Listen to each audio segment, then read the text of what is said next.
కాలములో పుట్టలేదు, కాలములో పెరగలేదు, కాలములో ఉండలేదు, కాలములో తరగదు, కాలములో నశించదు. ఎవరి నుండి వచ్చినదో, ఎవరి యందు పెరిగినదో, ఎవరి యందు లయించిపోతున్నదో వాడు మాత్రం అలా ఉండిపోతున్నాడు. మేకలు వేయింజన్నను భాసురముగనొక్క కోటి పర్ణం బెక్కున్, ఆ కోతులు వేయింజన్నను కోకోయని కొంకినక్క కోయని కూర్చొని అంటారు జానపదులు. అందరూ వస్తారు, వెళ్ళిపోతాయి లోకాలన్నీ. చిట్ట చివరికి వెళ్ళిపోయిన లోకాలన్నీ ఎవరిలోకి వెళ్ళిపోయాయి? వాడు లయించిపోతాడా? వాడు లయించిపోడు. వాడిలోకి అన్ని వెళ్ళిపోయి వాడు ఉండిపోతున్నాడు. అలా ఉండిపోయిన వాడెవడు? వాడు పరబ్రహ్మము. వాడికి శాశ్వతుడు, వాడికి కదలిక లేదు. వాడు ముందున్నాడు, చివరా ఉన్నాడు. అలా ఉన్నవాడెవడో వాడు నిర్వికారుడు, వాడికి వికారములు లేవు. ప్రదోష వేళ పార్వతీ పరమేశ్వరుల యొక్క అర్ధనారీశ్వర స్వరూపంగా శాస్త్రం భావన చేస్తుంది. అంత పరమ పవిత్రమైనటువంటి అసుర సంధ్య వేళలో సాక్షాత్తుగా శంకరుడు వృషభవాహనారూఢుడై ఈ భూమండలం మీద తిరుగుతూ శ్రీశైల పర్వతం మీద ఒక్కసారి దిగుతారట. అందుకే సంధ్యారంభ విజృంభితం శృతి శిరస్థానాంతరాధిష్ఠితం సప్రేమ భ్రమరాభిరామమ సకృత్సద్వాసనాశోభితం భోగీంద్రాభరణం సమస్త సుమన పూజ్యం గుణావిష్కృతం సేవే శ్రీగిరి మల్లికార్జున మహాలింగం శివాలింగితం అంటారు. ఒక మద్ది చెట్టు నల్లుకున్నటువంటి మల్లెతీగని చూసినటువంటి శంకర భగవత్పాదులు పార్వతీదేవి చేత ఆలింగనము చేయబడిన పరమేశ్వర స్వరూపాన్ని శ్రీశైల పర్వత శిఖరముల మీద దర్శనం చేసినటువంటి మహోత్కృష్టమైన శ్లోకం అది. అటువంటి శివస్వరూపాన్ని మనం ప్రదోష వేళలో ప్రవచనంగా చేసుకునే ముందు, శివపురాణం సామాన్యమైంది కాదు, చాలా పెద్ద గ్రంథం అది. అంత పెద్ద గ్రంథంలో మనకి ఉపయుక్తమైనవి ఉన్నాయి, చాలా జటిలమైనవి ఉన్నాయి. నిత్య జీవితంలో వాటిని అనుష్ఠానంలోకి తెచ్చుకోవడానికి అన్ని ఆశ్రమాలకి అవి కానివి ఉన్నాయి.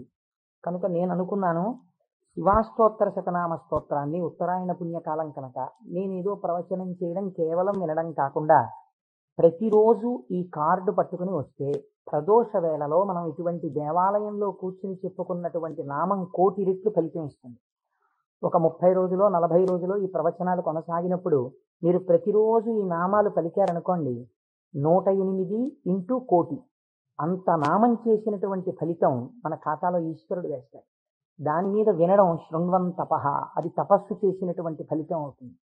ఉత్తరాయణ పుణ్యకాలంలో ఇంతకన్నా మనం చేసుకోగలిగినటువంటి మహద్భాగ్యం ఏముంటుంది? దీని మీద సుబ్రహ్మణ్యేశ్వర స్వామి వారికి ఇతపూర్వం నాకు తెలిసి కాకినాడ పట్టణంలో ఎన్నడూ జరగనంత అత్యద్భుతమైనటువంటి కార్యక్రమాన్ని మనం ఫిబ్రవరి 10, 11 తేదీలలో సుబ్రహ్మణ్యేశ్వర స్వామి వారి ఆవిర్భావము, తారకాసుర సంహారము, వల్లీ కళ్యాణము ఇవన్నీ శివపురాణాంతర్గతంగా వస్తాయి.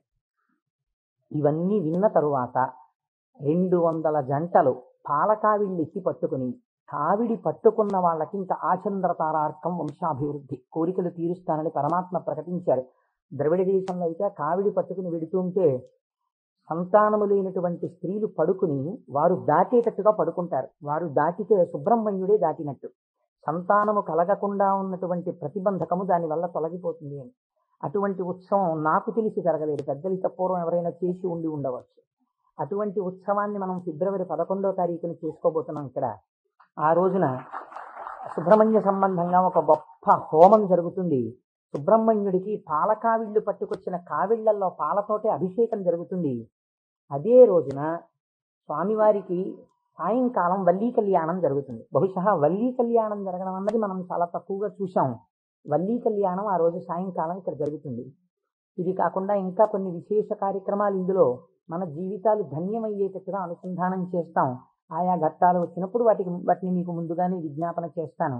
కనుక శివపురాణాన్ని మనం శివాష్టోత్తర శతనామ స్తోత్రంతో అనుసంధానం చేసుకుంటే ఈ ప్రవచనాలు అయిపోయిన తరువాత కూడా మీరు ఎప్పుడైనా ఇంటి దగ్గర కూర్చుని నామాలు చదువుకుంటుంటే మనస్సు తొందరగా రమిస్తుంది. ఎందుచేత అంటే శివో మహేశ్వర శంభు పినాకి శశిశేఖర అని చదవడం వేరు. శివ అనగానే మొదటి నామం దగ్గర మీకు కొన్ని విషయాలు జ్ఞాపకానికి వచ్చాయనుకోండి, మనస్సు ఏమవుతుందంటే అటు ఇటు వెళ్ళదు, అందులోకి వెళ్ళిపోయి ఏదో ఒక నామంలో ఒక ఘట్టం ఏదో మీకు జ్ఞాపకం వచ్చి దాని గురించి ఆలోచిస్తూ మీరు నామాలన్నీ చదివేశారనుకోండి, ఇప్పుడు మీరు 108 నామాలు దీక్షతో తపస్సుగా చేసిన ఫలితం వస్తుంది. అది అర్థం తెలియకుండా చదువుతున్నారనుకోండి, మనస్సు చించలమై ఎక్కడికో వెళితే నామం చెప్పిన ఫలితం ఉంటుంది, కానీ మనస్సు లగ్నం కాదు. మనస్సుని కూడా ఏకీకృతం చేసేటటువంటి ప్రయత్నంలో భాగంగా శివ మహాపురాణాన్ని శివాష్టోత్తర శతనామ స్తోత్రంతో అనుసంధానం చేస్తే మనందరికీ ఎక్కువ ప్రయోజనకరంగా ఉంటుంది అని నాకు అనిపించింది. పైగా అందరూ చక్కగా ప్రదోష వేళలో శివనామం చెప్పేటటువంటి అదృష్టాన్ని పొందుతారనిపించింది. నేను అంటాను, మీరు కూడా అనండి. ఇది అయిన తర్వాత నేను ప్రవచనం ప్రారంభం చేస్తాను. ఇవాళే కాదు, ప్రతిరోజు. ఇవాళంటే కొద్దిగా మనకు ప్రారంభం కాబట్టి ఆలస్యం అయింది. రేపటి నుంచి అలా ఉండదు ఖచ్చితంగా. ఎందుకంటే ప్రదోష వేళలో ఈ నామాలు చదవాలి కాబట్టి 6:30 అయ్యేటప్పటికి నామాలు చదవడం ప్రారంభం చేసేస్తాం. ఎందుకంటే ప్రదోష వేళలో చదివినటువంటి దాని ఫలితం మీరు శివమహాపురాణంలో విందురు గాని, దాని శక్తి ఎలా వెళ్ళిపోతుందో చూద్దురు గాని. శివ అన్న శబ్దమే చాలా గొప్పది. ఈ శివాష్టోత్తర శతనామ స్తోత్ర ప్రారంభం కూడా శివశబ్దంతో ప్రారంభమైంది. ఆ పురాణము కూడా శివ మహాపురాణము అని శివశబ్దంతో ప్రారంభమైంది. శివశబ్దాన్ని అమరకోశం వ్యాఖ్యానం చేసింది. అమరకోశం అంటే మనకి సాధికారికమైనటువంటి గ్రంథము. చిత్రం ఏమిటంటే దాన్ని రచించినటువంటి వారు జైనుడు. అమరసింహుడు అనబడేటటువంటి ఒక జైనుడు ఆయన అమరకోశాన్ని రచించి దానితో పాటుగా అనేక గ్రంథాలని రచించారు. కానీ వారు శంకర భగవత్పాదాచార్య స్వామి వారితో వాదనకి దిగినప్పుడు శంకరుల చేతిలో ఓడిపోయారు. ఓడిపోయినప్పుడు ఆయనకి బాధ కలిగింది. నేను శంకరాచార్యుల వారి చేతిలో ఓడిపోయాను కనుక నేను రచించినటువంటి గ్రంథములన్నీ కూడా పనికిమాలినవైపోయాయని ఆయన ఆ గ్రంథములన్నింటినీ తగలబెట్టేశారు. తగలబెట్టేసినప్పుడు శంకర భగవత్పాదాచార్య స్వామి వారికి తెలిసి, వారు బహు కారుణికులు, కారుణ్యమూర్తి శంకరులంటే, వారు గబగబా వచ్చి, ఎంత పని చేశావయ్యా, గ్రంథాలను ఎందుకు తగలబెట్టేశావు అని ఉన్న ఒకే ఒక గ్రంథం, మిగిలిపోయినటువంటి గ్రంథం అమరకోశం. అమరకోశానికి ఉన్నటువంటి గొప్పతనం ఏమిటంటే అది మన సనాతన ధర్మములకు సంబంధించినటువంటి నామముల విషయంలో ఏ పక్షపాతం లేకుండా చక్కగా శృతి ఎలా ప్రతిపాదించిందో, స్మృతులు పురాణములు ఎలా ప్రతిపాదించాయో తాత్వికమైనటువంటి విషయాల్ని, నామములకు అనేకమైన విషయములకు ఉండేటటువంటి అర్థాలని అలా ప్రతిపాదన చేశాడు అమరసింహుడు. దాన్ని అమరకోశము అని పిలుస్తారు. మనం ఏదైనా ఒక విషయాన్ని ప్రతిపాదన చేసే ముందు సాధారణంగా ఒక్కసారి అమరకోశాన్ని చూస్తూ ఉంటారు. శివశబ్దాన్ని అమరకోశం వ్యాఖ్యానం చేసింది. శివ అన్న మాటని ఏ విధంగా మనం అర్థం చేసుకోవలసి ఉంటుంది అంటే, అమరకోశంలో దాని గురించి అనేక రకాలైనటువంటి అర్థాలు చెప్పారు. అసలు ఈ అర్థం ఏమిటో మీకు తెలిస్తే తప్ప, లేదా నాకు తెలిస్తే తప్ప, మనం దాని గురించి కొద్దిగా అర్థం చేసుకునే ప్రయత్నం చేస్తే తప్ప అసలు శివ అనేటటువంటి నామానికి ఉన్న అర్థం తెలియదు. ఎందుకంటే శివ శివ అని రెండు శబ్దములు మనకి లోకంలో నానుడిలో ఉన్నాయి.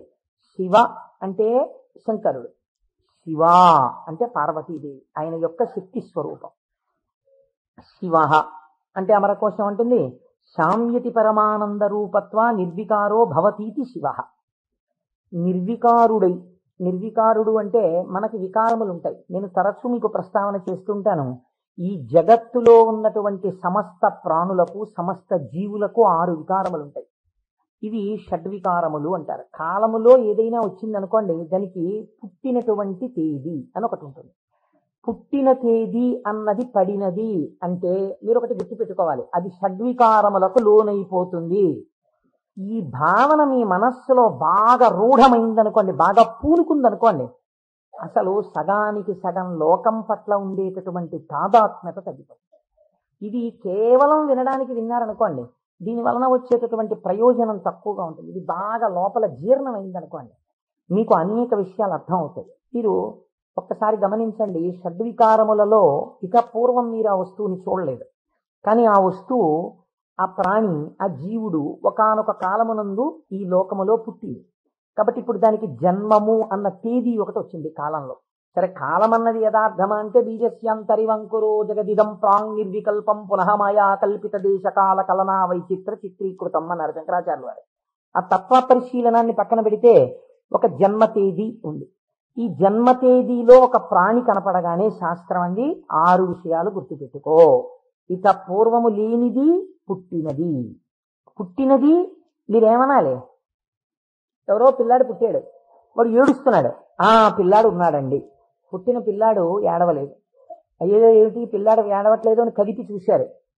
కదిపి చూస్తే డాక్టర్ గారు వచ్చారు, స్టెప్ పెట్టారు, ఊపిరి తీయట్లేదు, నల్లగా అయిపోయి ఉన్నాడు. అయ్యో అమ్మా, నీకు మృత శిశువు జన్మించాడు అని. కాబట్టి పుట్టినది. అసలు రెండో వికారం ఉంటుంది, ఉన్నది భవతి అనగా ఈ లోకములోకి వచ్చినప్పుడు అది ఉన్నది.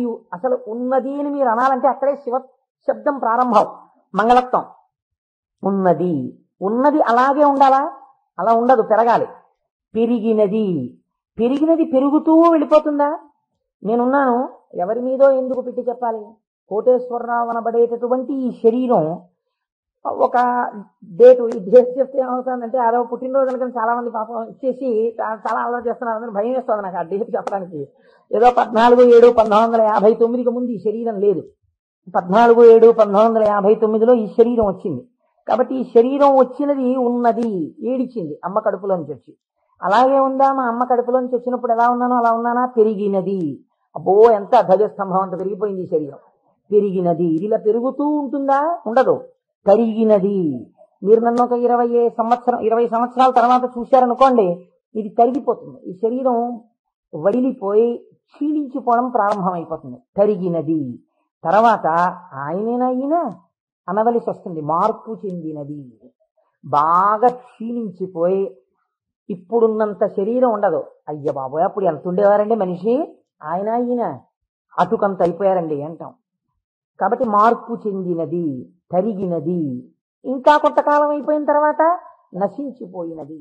ఇది శరీరం అంత్యేష్టి సంస్కారం చేయబడిపోతుంది. కాబట్టి ఈ 6 వికారములు సమస్త ప్రాణులకు ఉండి తీరుతాయి. జన్మ తేదీ ఉన్నది, చిట్ట చివరి వికారమునకు కూడా సమయం ఉన్నది. ఈ మధ్యలో ఈ 6 వికారములు నడుస్తుంటాయి. ఈ 6 వికారములన్నవి లేనిది ఎవరైనా ఉన్నదా? ఉన్నది. అలా ఉన్నదేదో అదే శివ. అది కాలములో పుట్టలేదు, కాలములో పెరగలేదు, కాలములో ఉండలేదు, కాలములో తరగదు, కాలములో నశించదు. ఎవరి నుండి వచ్చినదో, ఎవరి ఎందు పెరిగినదో, ఎవరి ఎందు లయించిపోతున్నదో వాడు మాత్రం అలా ఉండిపోతున్నాడు. మేకలు వేయింజన్నను భాసురముగనొక్క కోటి పర్ణం బెక్కున్, ఆ కోతులు వేయింజన్నను కోకోయని కొంకినక్క కోయని కూర్చొని అంటారు జానపదులు. అందరూ వస్తారు, వెళ్ళిపోతాయి లోకాలన్నీ. చిట్ట చివరికి వెళ్ళిపోయిన లోకాలన్నీ ఎవరిలోకి వెళ్ళిపోయాయి? వాడు లయించిపోతాడా? వాడు లయించిపోడు. వాడిలోకి అన్ని వెళ్ళిపోయి వాడు ఉండిపోతున్నాడు. అలా ఉండిపోయిన వాడెవడు? వాడు పరబ్రహ్మము. వాడికి శాశ్వతుడు, వాడికి కదలిక లేదు. వాడు ముందున్నాడు, చివరా ఉన్నాడు. అలా ఉన్నవాడెవడో వాడు నిర్వికారుడు. వాడికి వికారములు లేవు. వాడికి వికారం లేదు కాబట్టి వాడు ఎలా ఉంటాడు?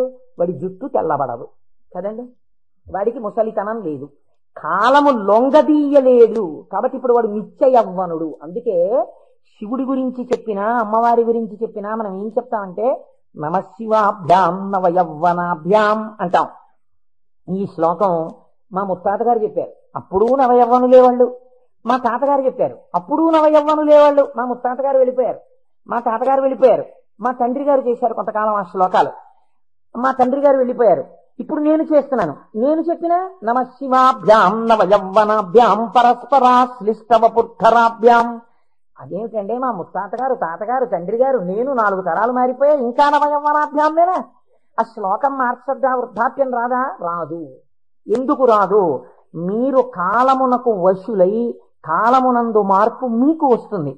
కాల స్వరూపములో మీ యందు మార్పులు తెచ్చేవాడెవడున్నాడో వాడు మార్పునకు అతీతుడుగా సాక్షిగా ఉన్నాడు. కదిలే వస్తువుకి కదలని వస్తువు ఆధారమై ఉంటుంది. మీరు బాగా జ్ఞాపకం పెట్టుకోండి. కదిలే వస్తువుకి గడియారానికి ఉన్నటువంటి పెంజూలం ఊగాలనుకోండి, పెంజూలంని పట్టుకున్నటువంటి స్ప్రింగ్ ఊగకూడదు. స్ప్రింగ్ కూడా ఊగడం మొదలెట్టింది అనుకోండి, ఇంకేంటి అలా ఊగదు. స్ప్రింగ్ నిలకడగా ఉంటుంది, పెంజూలం ఊగుతూ ఉంటుంది. ఒక కదిలే వస్తువుకి ఒక కదలని వస్తువు ఎప్పుడూ కూడా ఆధారమై ఉంటుంది. వికారములు కలిగిన జగత్తుకు ఏది వికారములకు అతీతమై ఉన్నదో అది ఆధారమై ఉన్నది. దాని యందే ఈ సమస్త జగత్తు పుట్టి పెరిగి లయించుచున్నది.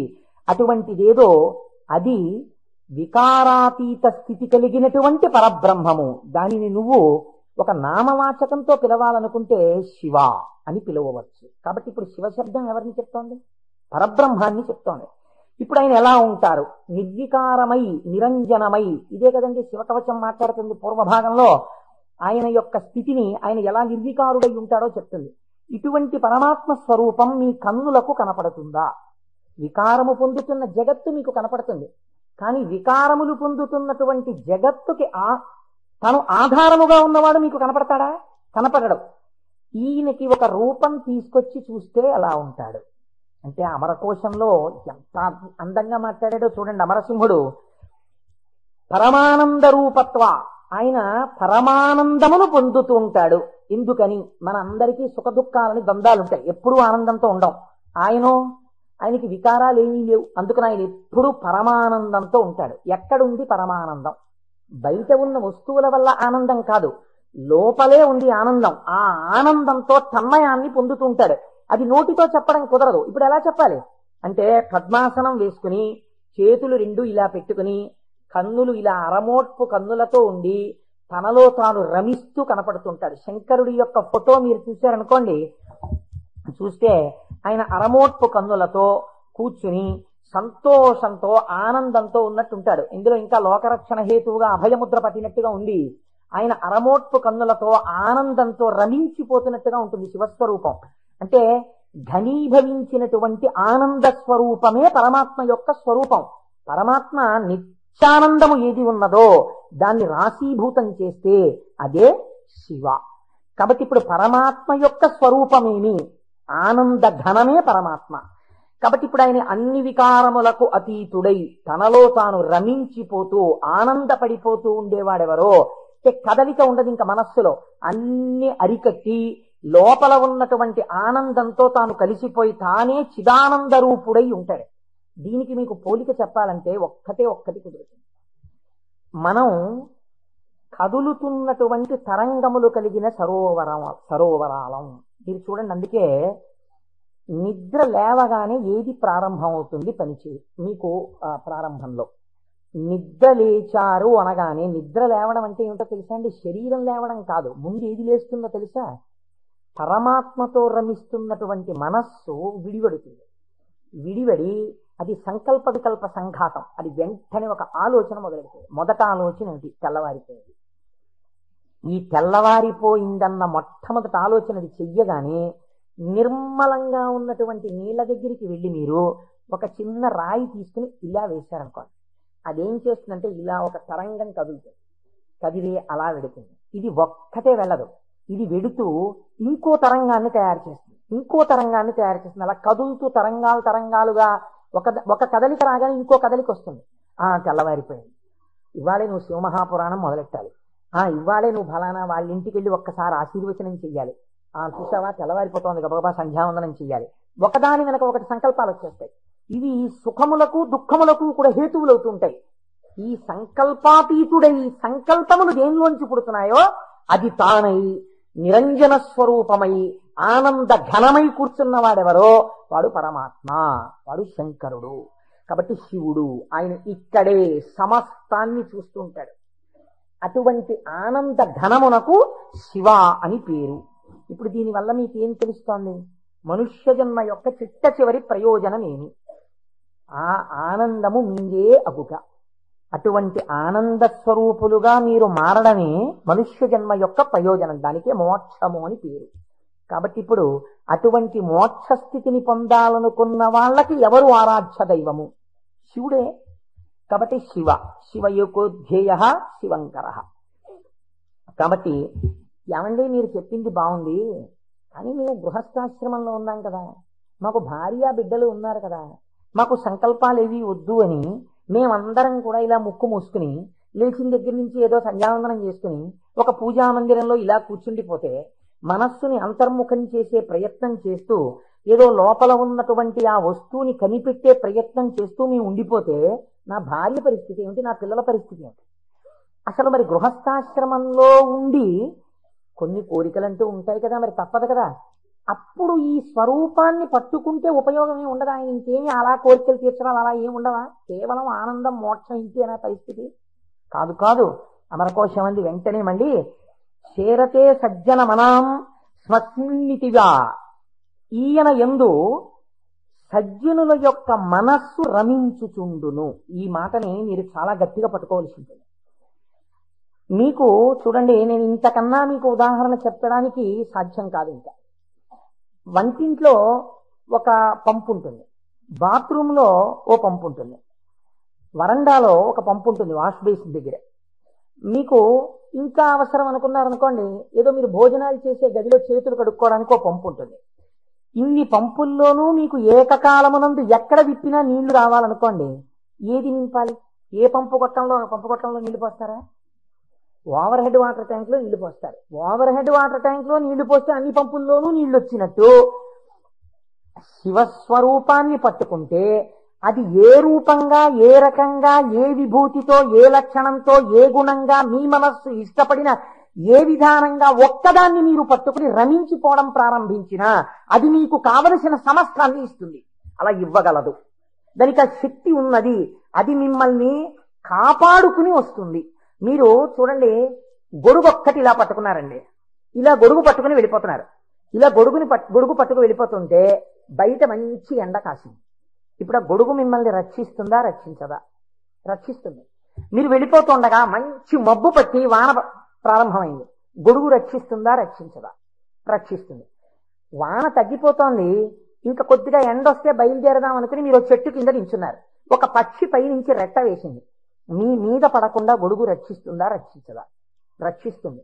ఒక గొడుగు మీకు శీతలము నుండి, ఉష్ణము నుండి, జలధార నుండి, పక్షి రెట్ట నుండి ఇన్నిటి నుంచి కాపాడినప్పుడు పరమాత్మని పట్టుకున్న వాడి కోరికలు కూడా అన్ని భంగులా తీరుతాయి. నీకు ఏది కావాలో అది వాడు ఇవ్వగలడని మీరు ఎలా అనుకోవట్లేదు? అచేతనమైన ఒక గొడుగు మీకు ఇన్నింటిని ఇవ్వగలిగినప్పుడు మీరు పట్టుకున్న పరమాత్మ మీకు ఏది అవసరమో అది మీకు ఇవ్వడని మీరు ఎలా అనుకుంటున్నారు? మీకు ఏది కావాలో మీరు అడగక్కర్లేకుండా మీకు తీరుస్తాడు. అది గొప్ప. మీరు శాస్త్రంలో ఒక మర్యాద తెలుసుకోవాలి. మీరు అడిగితే ఇచ్చిన వాడు గొప్పవాడు కాదండి. మీరు వెళ్ళి అడిగారనుకోండి, వెంటనే మీరు జీవితంలో చాలా దిగజారిపోయినట్లయిపోతుంది. ఒకరి దగ్గరికి వెళ్ళి, అయ్యా నాకు ఇది లేదండి, నన్ను మీరు కొంచెం అనుగ్రహించి నాకు ఇది కలిగేటట్టుగా మీరు చెయ్యండి అని అడిగారు అనుకోండి, వాచికంగా నోరు విప్పి ఒకరి దగ్గరికి వెళ్ళి నాకు ఇది ఇప్పించండి అని అడిగినప్పుడు ఆత్మహత్యా సదృశమే. వాడు చచ్చిపోయినంత బిడియపడిపోతాడు. ఎవరు శీలమున్నవాడు బెంగ పెట్టుకుంటాడు. నోరు విప్పి అడగడమా, వెళ్ళి నాకు ఇది ఇవ్వండి అని ఎలా అడగను అంటాడు. అడగలేడు. అందుకే మనకి పూర్వకాలంలో మీకు తెలుసో తెలీదో, మీసంలో ఒక వెంట్రుక తాకట్టు పెట్టి అప్పు తెచ్చుకునేవారు. మీసంలో వెంట్రుక తాకట్టు పెడితే అప్పు ఇవ్వడం ఏంటండి? అంటే వాళ్ళ రోషానికి చిహ్నం అది. ఎన్నడూ నేను ఒకరిని చెయ్యి అడగలేదురా, చెయ్యి జాపి అడగలేదు. అటువంటి వాణ్ణి నేను అడుగుతున్నాను. నేను ఇంత సిగ్గుపడిపోయానడానికి ఉదాహరణ ఏమిటో తెలుసా? ఈ వెంట్రుక ఒకటి నీ దగ్గర పెట్టుకో, మళ్ళీ తీర్చిన నాడు ఈ వెంట్రుక తీసుకెళ్తాననేవాడు. వాడి రోషానికి, వాడి శీలానికి ఆ వెంట్రుకని ప్రాతిపదికగా తీసుకుని అప్పిచ్చేవారు పూర్వం.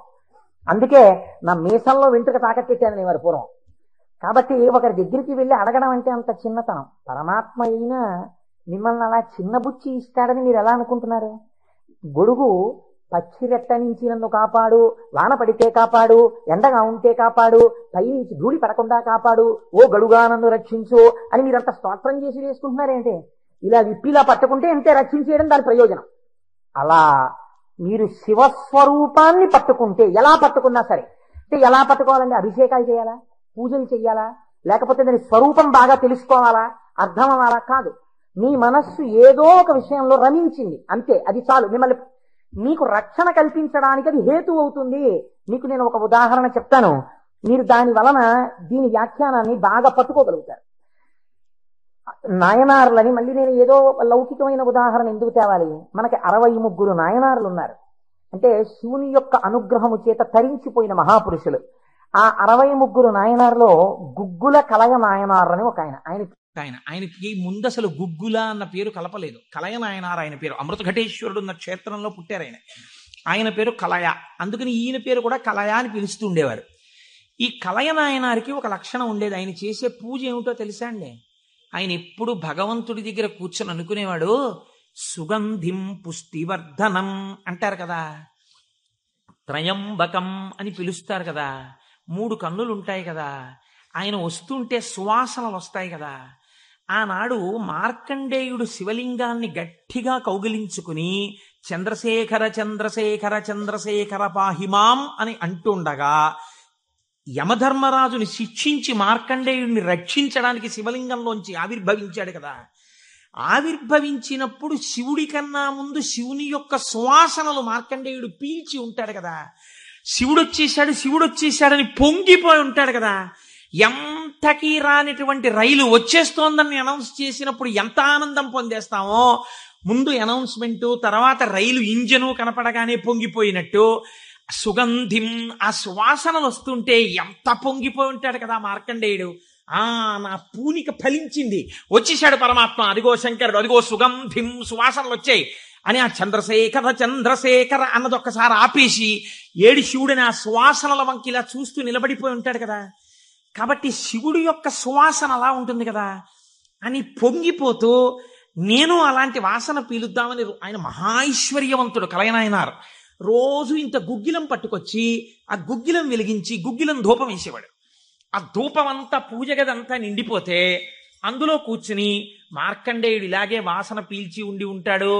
ఆనాడు అర్జునుడు గబగబా వెళ్ళి తన గాంధీవం ఎత్తి కొడుతున్నప్పుడు శివుడి దగ్గరికి వెళ్ళినప్పుడు వాసనలు ఇలాగే వచ్చి ఉంటాయి అని ఆ వాసనలు పీలుస్తూ కళ్ళు మూసేసుకుని ఇవే శంకరుడి శరీరంలోంచి వస్తున్న వాసనలు, ఇక్కడే శివుడున్నాడని రోమాంచితం అయిపోయి పరవశించిపోతూ సమాధి స్థితిలోకి వెళ్ళిపోయి అలా ఉండిపోతుండేవాడు ఆయన. మీరు చూడండి, భగవంతుణ్ణి పట్టుకోవాలనుకున్నవాడు ఏమంటే మాకు పూజ కుదరట్లేదండి, మాకు ఈ స్తోత్రం రావట్లేదండి అంటాం మనం. మన బతుకంతా ఎక్కడ ఆగిపోతుందంటే దీపంలో 2 ఒత్తులు వేయాలా, 1 ఒత్తి వేయాలా. నిజంగా తరించిపోయిన వాళ్ళు తరించిపోవడానికి ఎన్ని మార్గాలు వెతుక్కున్నారో చూడండి. ఆయన సువాసనలు పీలుస్తూ రమించిపోయాడు. శంకరుడు చూశాడు, వీడు రోజు గుగ్గిలం పట్టుకొచ్చి వేసి ఇన్ని రకాల దర్శనాలు చేసేస్తున్నాడు రా, గుగ్గిలం పొగ అడ్డం పెట్టుకుని. ఎంత చిత్రం రా ఇది, గుగ్గిలం పొగకి వీడు సమాధిలోకి వెళ్ళిపోతున్నాడు. అసలు ఈ గుగ్గిలం కొనలేని స్థితి తెస్తే ఏం చేస్తాడో చూద్దాం అనుకున్నాడు. ఐశ్వర్యం అంతా క్షీణింపచేశాడు. ఆయనకి మనస్సు శివుడి మించి పోలేదు. ఎలాగో అలా నానా కష్టాలు పడి ఇంత గుగ్గిలం తెచ్చి శంకరుడికి వేసి ఆ వాసన పీల్చేటప్పటికి సమాధిలోకి వెళ్ళిపోయాడు. ఇంక ఏముంది, మనస్సు అలవాటు పడిపోయి ఇంత పొగొచ్చేటప్పటికి అంతే సమాధిలోకి వెళ్ళిపోతాడు. ఎంత తేలికండది. అగరత్తు వెలిగించకుండా ఉంటాం కదా, అగరత్తు వెలిగిస్తే గుగ్గిలం అయినా సమాధిలోకి వెళ్ళిపోతాడు అంతే. ఈ స్థితి చూసి శంకరుడు భార్యాబిడ్డలు తినడానికి కూడా అన్నం మెతుకు లేకుండా చేశాడు. చూద్దాం ఏం చేస్తాడు. భార్యాబిడ్డలు పస్తులున్నారు. అన్నమో రామచంద్ర అని ఆ భార్య మహాపతివ్రత. ఆవిడ తన మెడలో ఉన్నటువంటి మంగళసూత్రాన్ని తీసి నాయనారికిచ్చి, అయ్యా మీరిది పట్టుకెళ్ళి వెలకట్టి అమ్మించి డబ్బు పట్టుకుని రండి, దాంతో మనం కొన్నాళ్ళు భోజనం చేద్దామని. తప్పకుండా తీసుకొస్తానని ఆ మంగళసూత్రాలు చేతిలో పట్టుకుని శివ శివ శివ శివ అని సంతోషపడిపోతూ వెళ్ళిపోతున్నాడు. శంకరుడు ఒక పెద్ద బండిలో గుగ్గిలం బస్తాలు వేసుకుని ఎదురొచ్చాడు. మళ్ళీ మళ్ళీ దొరకవుట గుగ్గిలం, అందుకని చెప్పి బస్తాలు కొనుక్కెడుతున్నాను, ఎవరైనా కావాలంటే కొనుక్కోండి అని అరిచాడు. అమ్మ బాబోయ్, గుగ్గిలం దొరకదటని చెప్పి ఈయన గబగబా మంగళసూత్రాలు ఇచ్చేసి గుగ్గిలం బస్తాలు కొనేశాడు. పోనీ గుగ్గిలం దొరకదంటున్నారు, ఇంటికి పట్టుకెళ్ళి ఈ గుగ్గిలాన్ని దాచుకుని రోజు ఇంతంత వేద్దాం అనుకున్నాడా? నిజంగా నాడు శంకరుడు వస్తుంటే సుగంధిం పుష్టివర్ధనం, ఇదొక్కటే ఆయన సమాధికి కారణం. ఇంత గుగ్గిలం వెలిగించి మధ్యలో కూర్చుంటే అసలు నిజంగా శంకరుడు విరాట్ రూపంతో వచ్చేసినట్టు ఉండదు. కాబట్టి ఈ గుగ్గిలం అంతా వెలిగించేస్తానన్నాడు. ఇంట్లో వెలిగించేస్తే బాగుండదు, పొగలు వచ్చేస్తాయి. ఓ గుళ్ళోకి పట్టుకెళ్ళి వెలిగించేస్తే బాగుంటుందని ఈ గుగ్గిలం అంతా వేసుకుని ఓ గుడికి పట్టుకెళ్ళి ఈ గుగ్గిలం అంతా వెలిగించేసి దాని మధ్యలో కూర్చొని సమాధిని పొందేసి కడుపులో ప్రేగులు నకనకలాడిపోతున్నాయి, తెలియదు, ఆకలి తెలియదు, శరీరం నీరస పడిపోయింది, శరీరం అంతా నొప్పులు పెట్టేస్తోంది, తెలియదు, ఇంట్లో భార్య బిడ్డలు శోషించి పడిపోయే స్థితి వచ్చింది, తెలియదు. ఆ పొగ మధ్యలో సమాధి స్థితిని పొందాడు. ఇప్పుడు నా భాషలో చెప్పాలంటే భగవంతుడు ఓడిపోయాడు. పరీక్ష పెట్టగలడా? ఏం పరీక్ష పెడతాడు? కాబట్టి చూడలేకపోయాడు ఆయన. అమ్మ బాబోయ్, ఇదెక్కడ భక్తి రాని గబగబా కుబేరుణ్ణి పిలిచాడు. కుబేరా, ఇలా నా పక్కన ఎన్నాళ్ళు నించుంటావు, నాకేం అవసరం లేదు. అడిగో మహానుభావుడు చూసావా, గుగ్గిలం పొగ మధ్యలో కూర్చున్నాడు, పెళ్ళం మంగళసూత్రాలు అమ్మేసి. వెంటనే వెళ్ళి ఆయన ఇంటిని బ్రహ్మాండమైనటువంటి అంతఃపురంగా మార్చేయి, భార్యకి బిడ్డలకి భూమండలంలో లేనంత ఐశ్వర్యాన్ని ఇచ్చేయి, ముందు ఉత్తరక్షణం వాళ్ళకి షడ్రశోపేతమైన భోజనం పెట్టు అనేటప్పటికి వాళ్ళ ఇల్లు మారిపోయింది, షడ్రశోపేతమైన భోజనం వచ్చింది. అయ్యో భర్త గారు ఎక్కడికి వెళ్ళారో అనుకుంటోంది ఆవిడ. అశరీరవాణి వినపడింది. అమ్మా, నీ భర్త భక్తి ముందు లొంగిపోయాడమ్మా, శంకరుడు మహదైశ్వర్యం ఇచ్చేశాడు నీకు. ఆయనో అన్నం తిందామన్న ఆలోచన లేదు, ఆ గుగ్గిలం పొగలో కూర్చునున్నాడు. ఇలాగ కూర్చునుంటే ఇప్పుడు ఎవరు మాట్లాడాలి? ఒరే నాన్న అన్నం తినరా అని. అమ్మా నాన్నగారు కోరుకున్న కోరికోటి ఉంది, నువ్వు ఎలా అయినా డాక్టర్ అయిపో. ఇంజక్షన్ చేసేసారు ఆ పిల్లకి. 3 ఏళ్ళు అయిపోయినా, 4 ఏళ్ళు అయిపోయినా, 21 ఏళ్ళు వచ్చేసినా, ఇప్పుడు నేను MBBS చదివితే రేపు పెళ్లి కొడుకు దొరుకుతాడా అని కూడా చూసుకోకుండా తల్లిదండ్రుల కోరిక తీర్చడం కోసమని వ్యగ్రతతో చదివేసిన పిల్లలా ఇప్పుడు ఆ తల్లిదండ్రులే వచ్చి చూసే అన్నం తినవే, అలా చదవకే, ఆరోగ్యం పాడైపోతుంది అన్నట్టు ఎవడు పరీక్ష పెట్టాడో వాడే దిగొచ్చాడు. దిగొచ్చి ఎవడు ఆ త్రయంబకం నిజంగా సువాసనలు వచ్చి ఆనాడు మార్కండేయుడు బాహ్య స్మృతిని పొందాడు, ఈయన పొందలేదు. పొందకుండా కూర్చున్నాడు. ఇప్పుడు ఆ పరబ్రహ్మం ముట్టుకోవలసి వచ్చింది. ముట్టుకుని కదిపాడు. ఓయ్ కలయా కలయా అని పిలిచాడు. పిలిస్తే ఆయన గభాలన బాహ్య స్మృతిని పొంది అబ్బా శంకరుడు వచ్చేసాడన్నాడు. నిజంగా కనపడితే ఇలా అరుపులు కేకలు ఉండవు. కందులంబట నీరు కారిపోతూ ఆ స్వామి పాదాల మీద పడిపోయి ఏ సుగంధిం పుష్టివర్ధనం అన్నాడో ఆ సువాసన పీలుస్తూ అలా పడిపోయి ఉండిపోయాడు. శంకరుడు భుజాలు పట్టుకుని లేపి, ఒరే నాన్న నువ్వు ఇంటికి వెళ్ళింత అన్నం తినరా, నా కడుపు నిండుతుంది, తొందరగా బయలుదేరరా నాయన, ఇక్కడ ఎన్ని నైవేద్యాలు పెట్టినా నాకు వంట పట్టట్లేదురా, నువ్వు ఇలా పడిపోతే తొందరగా వెళ్ళరా బాబు, నీకు ఎక్కడ లేని ఐశ్వర్యం ఇచ్చేశాను, కావలసినంత గుగ్గిలం వేసే, ముందు వెళ్ళి అన్నం తినన్నాడు. అప్పుడు ఆయన ఇంటికి వెళ్ళాడు. ఇంటికెళ్ళి షడ్రసోపేతమైనటువంటి భోజనాన్ని నాయనార్ స్వీకరించాడు. దీన్ని గుగ్గిల నాయనార్ అంటారు పెరియ పురాణంలో. ఎందుకంటే శివపురాణం చెప్పుకుంటూ నాయనార్ల చరిత్రని అనుసంధానం చేసి ఉత్తరాయణ పుణ్యకాలంలో నాయనార్ల గురించి వింటే పార్వతీ సహితుడైనటువంటి ఆ పరమశివుడు పొంగిపోయి పరవశించిపోతాడు. అందుకే లౌకికమైన ఉదాహరణలు మానేసి అవసరమైన చోట నాయనార్ల చరిత్రలే కలిపేద్దాం. ఇలా 63 మంది నాయనార్ల గురించి నేను చెప్పగలిగితే నా జన్మధన్యం అయిపోతుంది అని ఒక నాయనార్ని కలిపాను ఇవాళ. కనుక ఒకనాడు ఒక విచిత్రం జరిగింది. భక్తి అంటే ఎంత చిత్రంగా ఉంటుందో చూడండి. ఈ గుగ్గిల నాయనార్ జీవితంలోనే ఆ పక్కనే ఉన్నటువంటి రాజ్యంలో ఒక శివలింగం ఒకటి ఉంది. ఆ శివలింగం మొన్నను మేము కంచి వెళ్ళాం. ఆ కంచి వెళ్ళినప్పుడు శివలింగం ఇలా ఉంటుంది, గొట్టంలాగా కింద వెడల్పుగా ఉంటుంది, పైకి వెళ్లే కొద్దీ సన్నగా ఉంటుంది. అటువంటి శివలింగం ఒకటి బాగా ఎత్తుగా ఉన్నటువంటి పీఠం మీద ఉంది. ఒక చిన్న పిల్ల ఆ శివలింగం దగ్గరికి వెళ్ళింది. అరమరిక తెలియని పిల్ల. ఆ పిల్ల వెళ్ళి చేతిలో ఒక తుమ్మి పువ్వు పట్టుకుని వెయ్యాలనుకుంది. ఆ పీఠం పట్టుకుంది, ఎగిరింది, ఎక్కింది, అందలేదు. ఆ పిల్ల ఏడుపు మొదలెట్టింది. ఏడుపు మొదలెట్టి శివా శివా నువ్వు నాకు అందట్లేదు, పువ్వు ఎలా వేయనంది. శంకరుడు ఆ భక్తికి పరవశించిపోయాడు. ఇది భగవంతుడు దేనికి కట్టుబడతాడు? ఆ భక్తికి కట్టుబడతాడు. వెంటనే ఇలా ఉన్న శివలింగం ఇలా వంగిపోయి, ఇలా వంగిపోతే ఆ పిల్లకేం తెలుసు శివలింగం వంగిపోయింది నా కోసం అన్నది. చిన్నపిల్ల పొంగిపోయి తప్పట్లు కొట్టేసి కాసేపు ఆడేసి 2 పువ్వులు వేసేసి వెళ్ళిపోయింది ఆ పిల్ల. మరునాడు యథాలాపంగా అనేక శివలింగాలు ఉంటుంటాయి కదా గుళ్ళో. ఈ శివలింగం వంగడంలో లోపలున్న శివలింగం కూడా వంగిపోయింది. అర్చక స్వామి చూసి భయపడిపోయాడు. ఇదేంటి శివలింగం ఇలా వంగిపోయిందని మహారాజుకు తెలిసింది. ఇది ఏదో అరిష్టం జరుగుతుంది, శివలింగం వంగింది ఏమిటని భయపడ్డారు. ఈ శివలింగానికి వంపు దిద్దిలా పైకి తీయాలి. వాళ్ళకి ఉన్న తెలివితేటలు ఏమిటంటే ఈ వంగిపోయినటువంటి శివలింగానికి పెద్ద పెద్ద ఇనప గొలుసులేసి ఏనుగులకు కట్టి లాగించారు.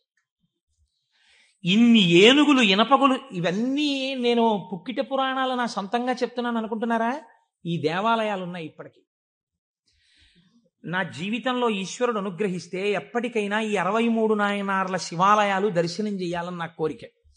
ఈ వంగిపోయిన శివలింగాన్ని ఇనప గొలుసులో పెట్టి ఏనుగులు లాగుతుంటే గొలుసులు తెగిపోయాయి. శివలింగం వంపు దిద్దబడలేదు. ఇది ఎవరో గుగ్గిల నాయనారికి చెప్పారు.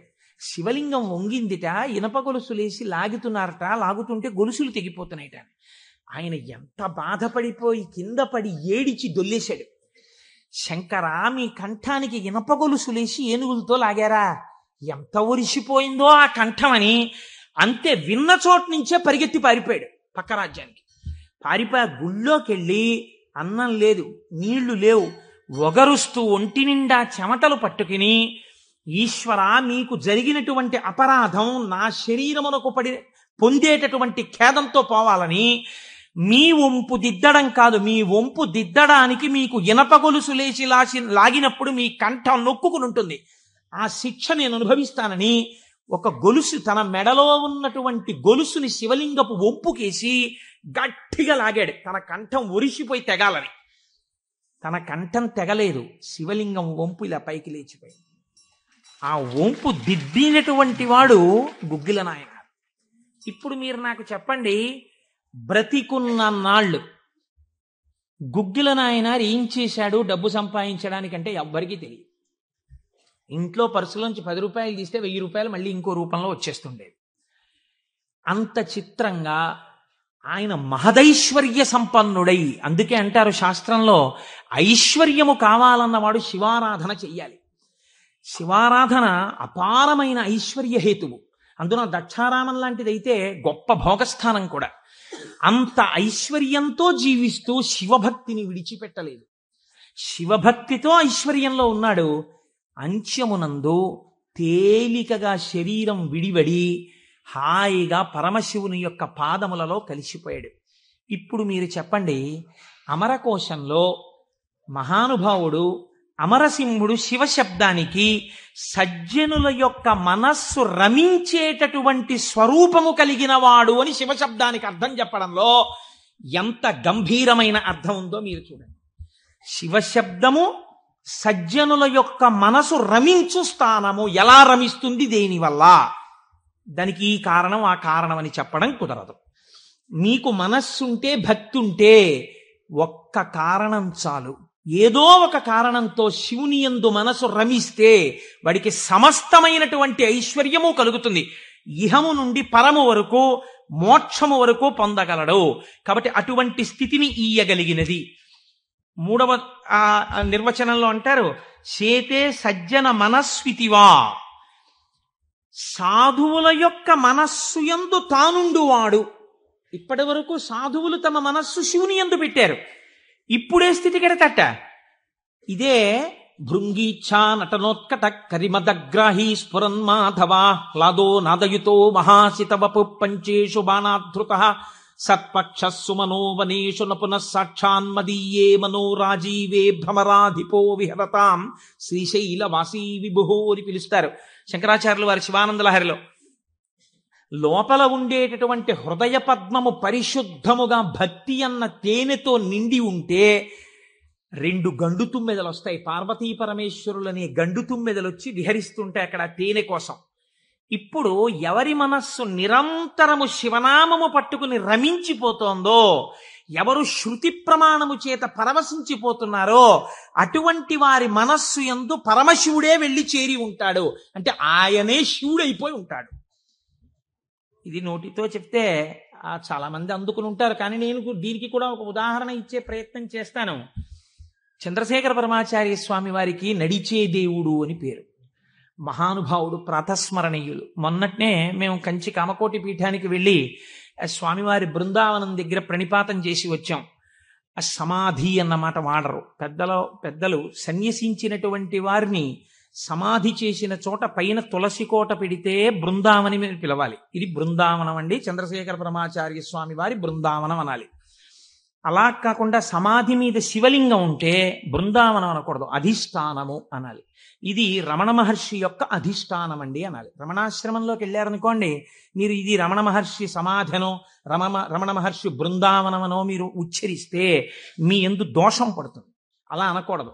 ఇది రమణుల అధిష్టానము అని పిలవాలి. ఎందుకంటే దాని మీద శివలింగం ఉంటుంది కనుక. అటువంటి బృందావనం చంద్రశేఖర పరమాచార్య స్వామి వారి బృందావనం దగ్గర మేము మొన్న ప్రణిపాతం చేసి వచ్చే అదృష్టాన్ని పరమాచార్య స్వామి మాకు అనుగ్రహించారు. పరమాచార్య స్వామి ఒక మాట చెప్పుకుంటూ ఉండేవారు. ఆయన అనేవారు, నాకు ఎప్పుడైనా చీకట్లో వెడుతున్నప్పుడు ఒక విగ్రహాన్ని చూస్తే నా బాధ్యత నాకు గుర్తొస్తుందనేవారు. ఇదండి రమించడం అంటే, ఇది శివుడు అంటే. మామూలుగా మాట్లాడడం, ఇలా ఉపన్యాసాలు చెప్పడం గొప్ప కాదు. రమించిన హృదయంలోంచి అటువంటి మాట రావడం ఆ వ్యక్తి యొక్క స్థితిని చూపిస్తుంది. పరమాచార్య నడిచి వెళ్ళిపోతుండేవారు. తెల్లవారుజామున 3 గంటలకి వారు నడిచి వెళ్ళిపోతున్నారు. ఒకసారి నడిచి వెళ్ళిపోతుంటే ఒక ఊరి మధ్యలో ఒక కోటు వేసుకున్నటువంటి ఒక వ్యక్తి, వాడెవరో ఒక రాజకీయ నాయకుడు, ఆయన యొక్క శిలా ప్రతిమ ఒకటి ఉంది. పరమాచార్య నిలబడి ఒక నవ్వు నవ్వారు. పరమాచార్య నవ్వారంటే దానిలో ఏదో అర్థం ఉంటుంది. ఆయనతో ఆనాడు అంతేవాసులై దగ్గరగా నడిచినటువంటి శిష్యులున్నారే, వారు అదృష్టవంతులు కనుక వారు దగ్గరగా వెళ్ళి నిలబడ్డారు. ఎందుకు నవ్వారు అని అడగరు కదా.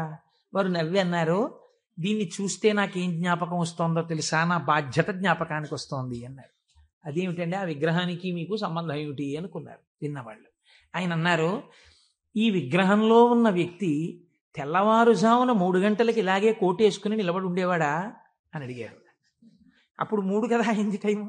తెల్లవారుజామున 3 గంటలకి ఆ విగ్రహంలో ఉన్న వ్యక్తి ఎవరు ఉన్నాడో ఆయన అలా కోటేసుకుని నిలబడ్డ కదా. లేకపోతే బహుశः ఇప్పుడు మనం 3ంటికి చూసాం, ఈయన రాత్రి 1 గంటకు కూడా ఇలాగే కోటేసుకుని ఉండుంటాడు. అంటే రాత్రి 1 గంటకు కూడా ఈయన బతికున్న రోజుల్లో కోటేసుకుని ఉన్నాడా? లేడు. కానీ కోటేసుకున్నటువంటి వ్యక్తిని అందరూ చూశారు బయట. ఆయన బయటకు వచ్చినప్పుడు ఎక్కువగా కోటుతో బయటకు వచ్చేవాడు.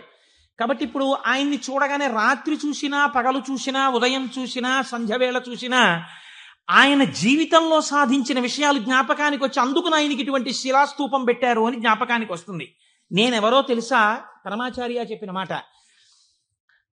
నేను కూడా ఇలా దండం పట్టుకుని కమండలం పట్టుకుని నడిచి వెళ్ళిపోతుంటే భారతదేశమునకు 4 చెరగుల మళ్లీ అవైదికమైన మతములు ప్రవేశించకుండా 4 పీఠములు పెట్టి చంద్రమౌళీశ్వరారాధన ఏర్పాటు చేసినటువంటి మహాపురుషుడైన శంకరాచార్య స్వామి వారి ప్రతిబింబంగా ఆ శిల తన జీవితాన్ని జ్ఞాపకం చేస్తే శంకరులని జ్ఞాపకం చేసి నడువడిని నేర్పడానికి ఈ రూపంతో మేం తిరుగుతున్నాం. మా నడువడి ఎంత జాగ్రత్తగా ఉండాలో చూడండి అని పరమాచార్య ఆ స్తూపాన్ని చూసి చెప్పుకున్నారు. ఎంత భక్తో చూడండి నిజంగా వారిది. వారు ఒకనాడు శ్రీశైలం వెళ్ళారు. వెళ్ళినప్పుడు హటకేశ్వరంలో శంకరాచార్య స్వామి వారు తపస్సు చేసినటువంటి ప్రదేశం ఉంది. వారు ఆ హటకేశ్వరం దగ్గరికి వెడుతూ ఆ తపస్సు చేసిన ప్రదేశం దగ్గరికి ఒక సంస్కృత పండితుడిని పిలిచి వారు సంస్కృతంలోనే మాట్లాడుతూ ఉండేవారు. ఆయన అన్నారు, చాలా కాలం మఠాన్ని నిర్వహించాను. 13 సంవత్సరాల ప్రాయంలో సన్యసించారు మహానుభావుడు. చాలా కాలం మఠాన్ని నిర్వహించాను. ఉత్తర పీఠాధిపతిని నిర్వహించాను. జయేంద్ర సరస్వతి స్వామి వారిని ఉత్తర పీఠాధిపతిని చేశాను. ఆయనకి కావలసినటువంటి పరిణితి ఏర్పాటు చేశాను. నాతో పాటు ఎన్నో ప్రదేశాలకి తీసుకెళ్లాను. మఠ నిర్వహణ యందు ఆయనకి కావలసినటువంటి శక్తియుక్తులను గరపాను. ఇంకా ఎంతకాలం ఆ మఠ నిర్వహణ చేస్తూ ఉండను? శంకర భగవత్పాదాచార్య స్వామి ఏ హటకేశ్వరంలో తపస్సు చేశారో నేను ఇంకిక్కడ ఉండిపోయి ఈ హటకేశ్వరంలోనే తపస్సు చేస్తూ ఉండిపోతాను. చాలు, జయేంద్ర సరస్వతి చూస్తారు మిగిలినటువంటి మఠ వ్యవహారాలన్నీ అన్నారు. పరమాచార్య నోటి వెంట ఒకసారి ఒక మాట వస్తే వెనక్కి తిప్పడం అంత తేలిక. ఆనాడు వారు హటకేశ్వరంలో ఉండిపోకుండా ఎంత మందో వెళ్ళి బతిమాలితే వారు మన ఆంధ్రదేశానికి వచ్చి పర్యటన చేశారు. ఆ సమయంలో చూడండి, ఎంత మఠాధిపత్యం ఉన్నా, శంకరాచార్య స్వామి వారి పరంపరాగతమైనటువంటి పీఠానికి ఆధిపత్యంలో ఉన్నా ఇలా అడుగేస్తే జగద్గురు చంద్రశేఖర పరమాచార్య స్వామి వస్తున్నారని రోడ్లకి ఇరుపక్కల కొన్ని వేల మంది నిలబడి నమస్కారాలు చేసి నీరాజనాలు ఇచ్చినా వారికి దానికన్నా హటకేశ్వరంలో కూర్చుని శ్రీశైల మల్లికార్జునుడి గురించి తపస్సు చేసుకోవడం, జపం చేసుకోవడం ఇష్టంగా అనిపించింది. అంటే ఎన్ని ఉన్నా మనస్సు ఏది కోరింది? ఆ శివుణ్ణి కోరింది, గురువులైన శంకరాచార్యుల వారిని కోరింది. అలా కోరింది కాబట్టే ఈనాటికి వారు నడిచే దేవుడయ్యారు. అందుకే ఈ శివమహాపురాణం చిట్ట చివర్లో బహుశः ఆంధ్రదేశంలోనే కని విని ఎరుగని రీతిలో పార్వతీ కళ్యాణం మనం చెయ్యబోతున్నాం కాకినాడ పట్టణంలో. కాకినాడ పట్టణం సువర్ణాక్షరాలతో లిఖింపబడిందండి. మనం అందరం కలిసి ఇక్కడి నుంచి కొన్ని వేల కార్డులు పోస్ట్ చేశాం తరిగొండ వెంగమాంబ గారి గురించి. అది తిరుమల తిరుపతి దేవస్థానంలో నిస్సందేహంగా కదలిక తీసుకొచ్చింది. కె విశ్వనాథ్ గారిని పిలిచి సదస్సు నిర్వహించి నాకు పేపర్ కటింగ్స్ వచ్చాయి తిరుపతి నుంచి. తరిగొండ వెంగమాంబ గారి బృందావనాన్ని సందర్శనీయ స్థలంగా తిరుమల తిరుపతి దేవస్థానం మార్చబోతోంది. మనం చేసినటువంటి ఒక మంచి పనికి వేసిన విత్తనం మనకి పేపర్లు అక్కర్లేదు, మన పేర్లు వెయ్యక్కర్లేదు. ఆచార్య స్వామి అన్నారు, నువ్వనుకున్నట్టు అక్కడ కృష్ణాలయం రాదు, మహాగణపతి దేవాలయం రాబోతోంది, మహాగణపతి దేవాలయం వస్తుందన్నారు. ఏ గుడి వచ్చింది? మహాగణపతి దేవాలయం వచ్చింది. ఆయన శివుడైపోయారు. ఆయన నోటి వెంట వచ్చిన మాట నిజమైపోయేదంటే ఆయన నిజం చెప్పడం కాదు, ఆయన చెప్పింది నిజం అవుతుంది. ఈ స్థితిని పొందడం శివుడే ఆయన యందున్నాడు, తాను శివుడై ఉన్నాడు. ఎన్ని మెట్లు ఎక్కుతున్నాడో చూడండి. ఇది తురీయ అవస్థ, 4వ అవస్థకి వెళ్ళిపోతారు. అందుకే పీఠాధిపతులు కనబడితే 4 నమస్కారాలు, తల్లిదండ్రులు కనబడితే 1 నమస్కారం, ఈశ్వరాలయంలో 3 నమస్కారాలు శాస్త్రం విధించింది. అది ఎందుకు చేయాలి, ఏ కారణం ఏమి, రేపటి రోజు నేను దాన్ని అనుసంధానం చేసే ప్రయత్నం చేస్తాను. అది కూడా శివ సంబంధమైన విషయమే అంతర్గతంగా వస్తుంది మీకు. కాబట్టి చూడండి, అందుచేత చేతే సజ్జన మనస్వితివా, సాధువుల యొక్క మనస్సులో తన యొక్క స్థానముగా చేరి ఉన్నవాడెవరో ఆయనకి శివ అని పేరు. అంటే అంత సులభుడై ఉన్నవాడు. శివం కళ్యాణం తద్యోగాద్వా. శివ అన్న శబ్దానికి అర్థమేమి? శుభము, భద్రము, శోభనము, మంగళము, కళ్యాణము, శ్రేయస్సు, వీటిని శివ అని పిలుస్తారు. ఇవన్నీ పర్యాయ పదాలు, కొద్ది తేడాలతో. మీ ఇంటికి ఒక మంగళం జరగాలనుకోండి, అంటే ఉదాహరణకి పుట్టిన వాళ్ళు పుట్టినట్టే ఉండిపోవాలని మనం కోరుకోం కదా. నాకో 2 బిడ్డలు ఉంటే వాళ్ళు పెరిగి పెద్దవాళ్ళు అయిన తర్వాత నాకో కోడలు అల్లుడు రావాలని ఉంటుంది. అలా కలయనాయనారు రోజు ఇంత గుగ్గిలం పట్టుకొచ్చి ఆ గుగ్గిలం వెలిగించి గుగ్గిలం ధూపం వేసేవాడు. ఆ ధూపం అంతా పూజ గదంతా నిండిపోతే అందులో కూర్చుని మార్కండేయుడు ఇలాగే వాసన పీల్చి ఉండి ఉంటాడు. ఆనాడు అర్జునుడు గబగబా వెళ్ళి తన గాంధీవం ఎత్తి కొడుతున్నప్పుడు శివుడి దగ్గరికి వెళ్ళినప్పుడు వాసనలు ఇలాగే వచ్చి ఉంటాయి అని ఆ వాసనలు పీలుస్తూ కళ్ళు మూసేసుకుని, ఇవే శంకరుడి శరీరంలోంచి వస్తున్న వాసనలు, ఇక్కడే శివుడున్నాడని రోమాంచితం అయిపోయి పరవశించిపోతూ సమాధి స్థితిలోకి వెళ్ళిపోయి అలా ఉండిపోతుండేవాడు ఆయన. మీరు చూడండి, భగవంతుణ్ణి పట్టుకోవాలనుకున్నవాడు, ఏమంటే మాకు పూజ కుదరట్లేదండి, మాకు ఈ స్తోత్రం రావట్లేదండి అంటాం మనం. మన బతుకంతా ఎక్కడ ఆగిపోతుందంటే దీపంలో 2 ఒత్తులు వేయాలా, 1 ఒత్తి వేయాలా. నిజంగా తరించిపోయిన వాళ్ళు తరించిపోవడానికి ఎన్ని మార్గాలు వెతుక్కున్నారో చూడండి.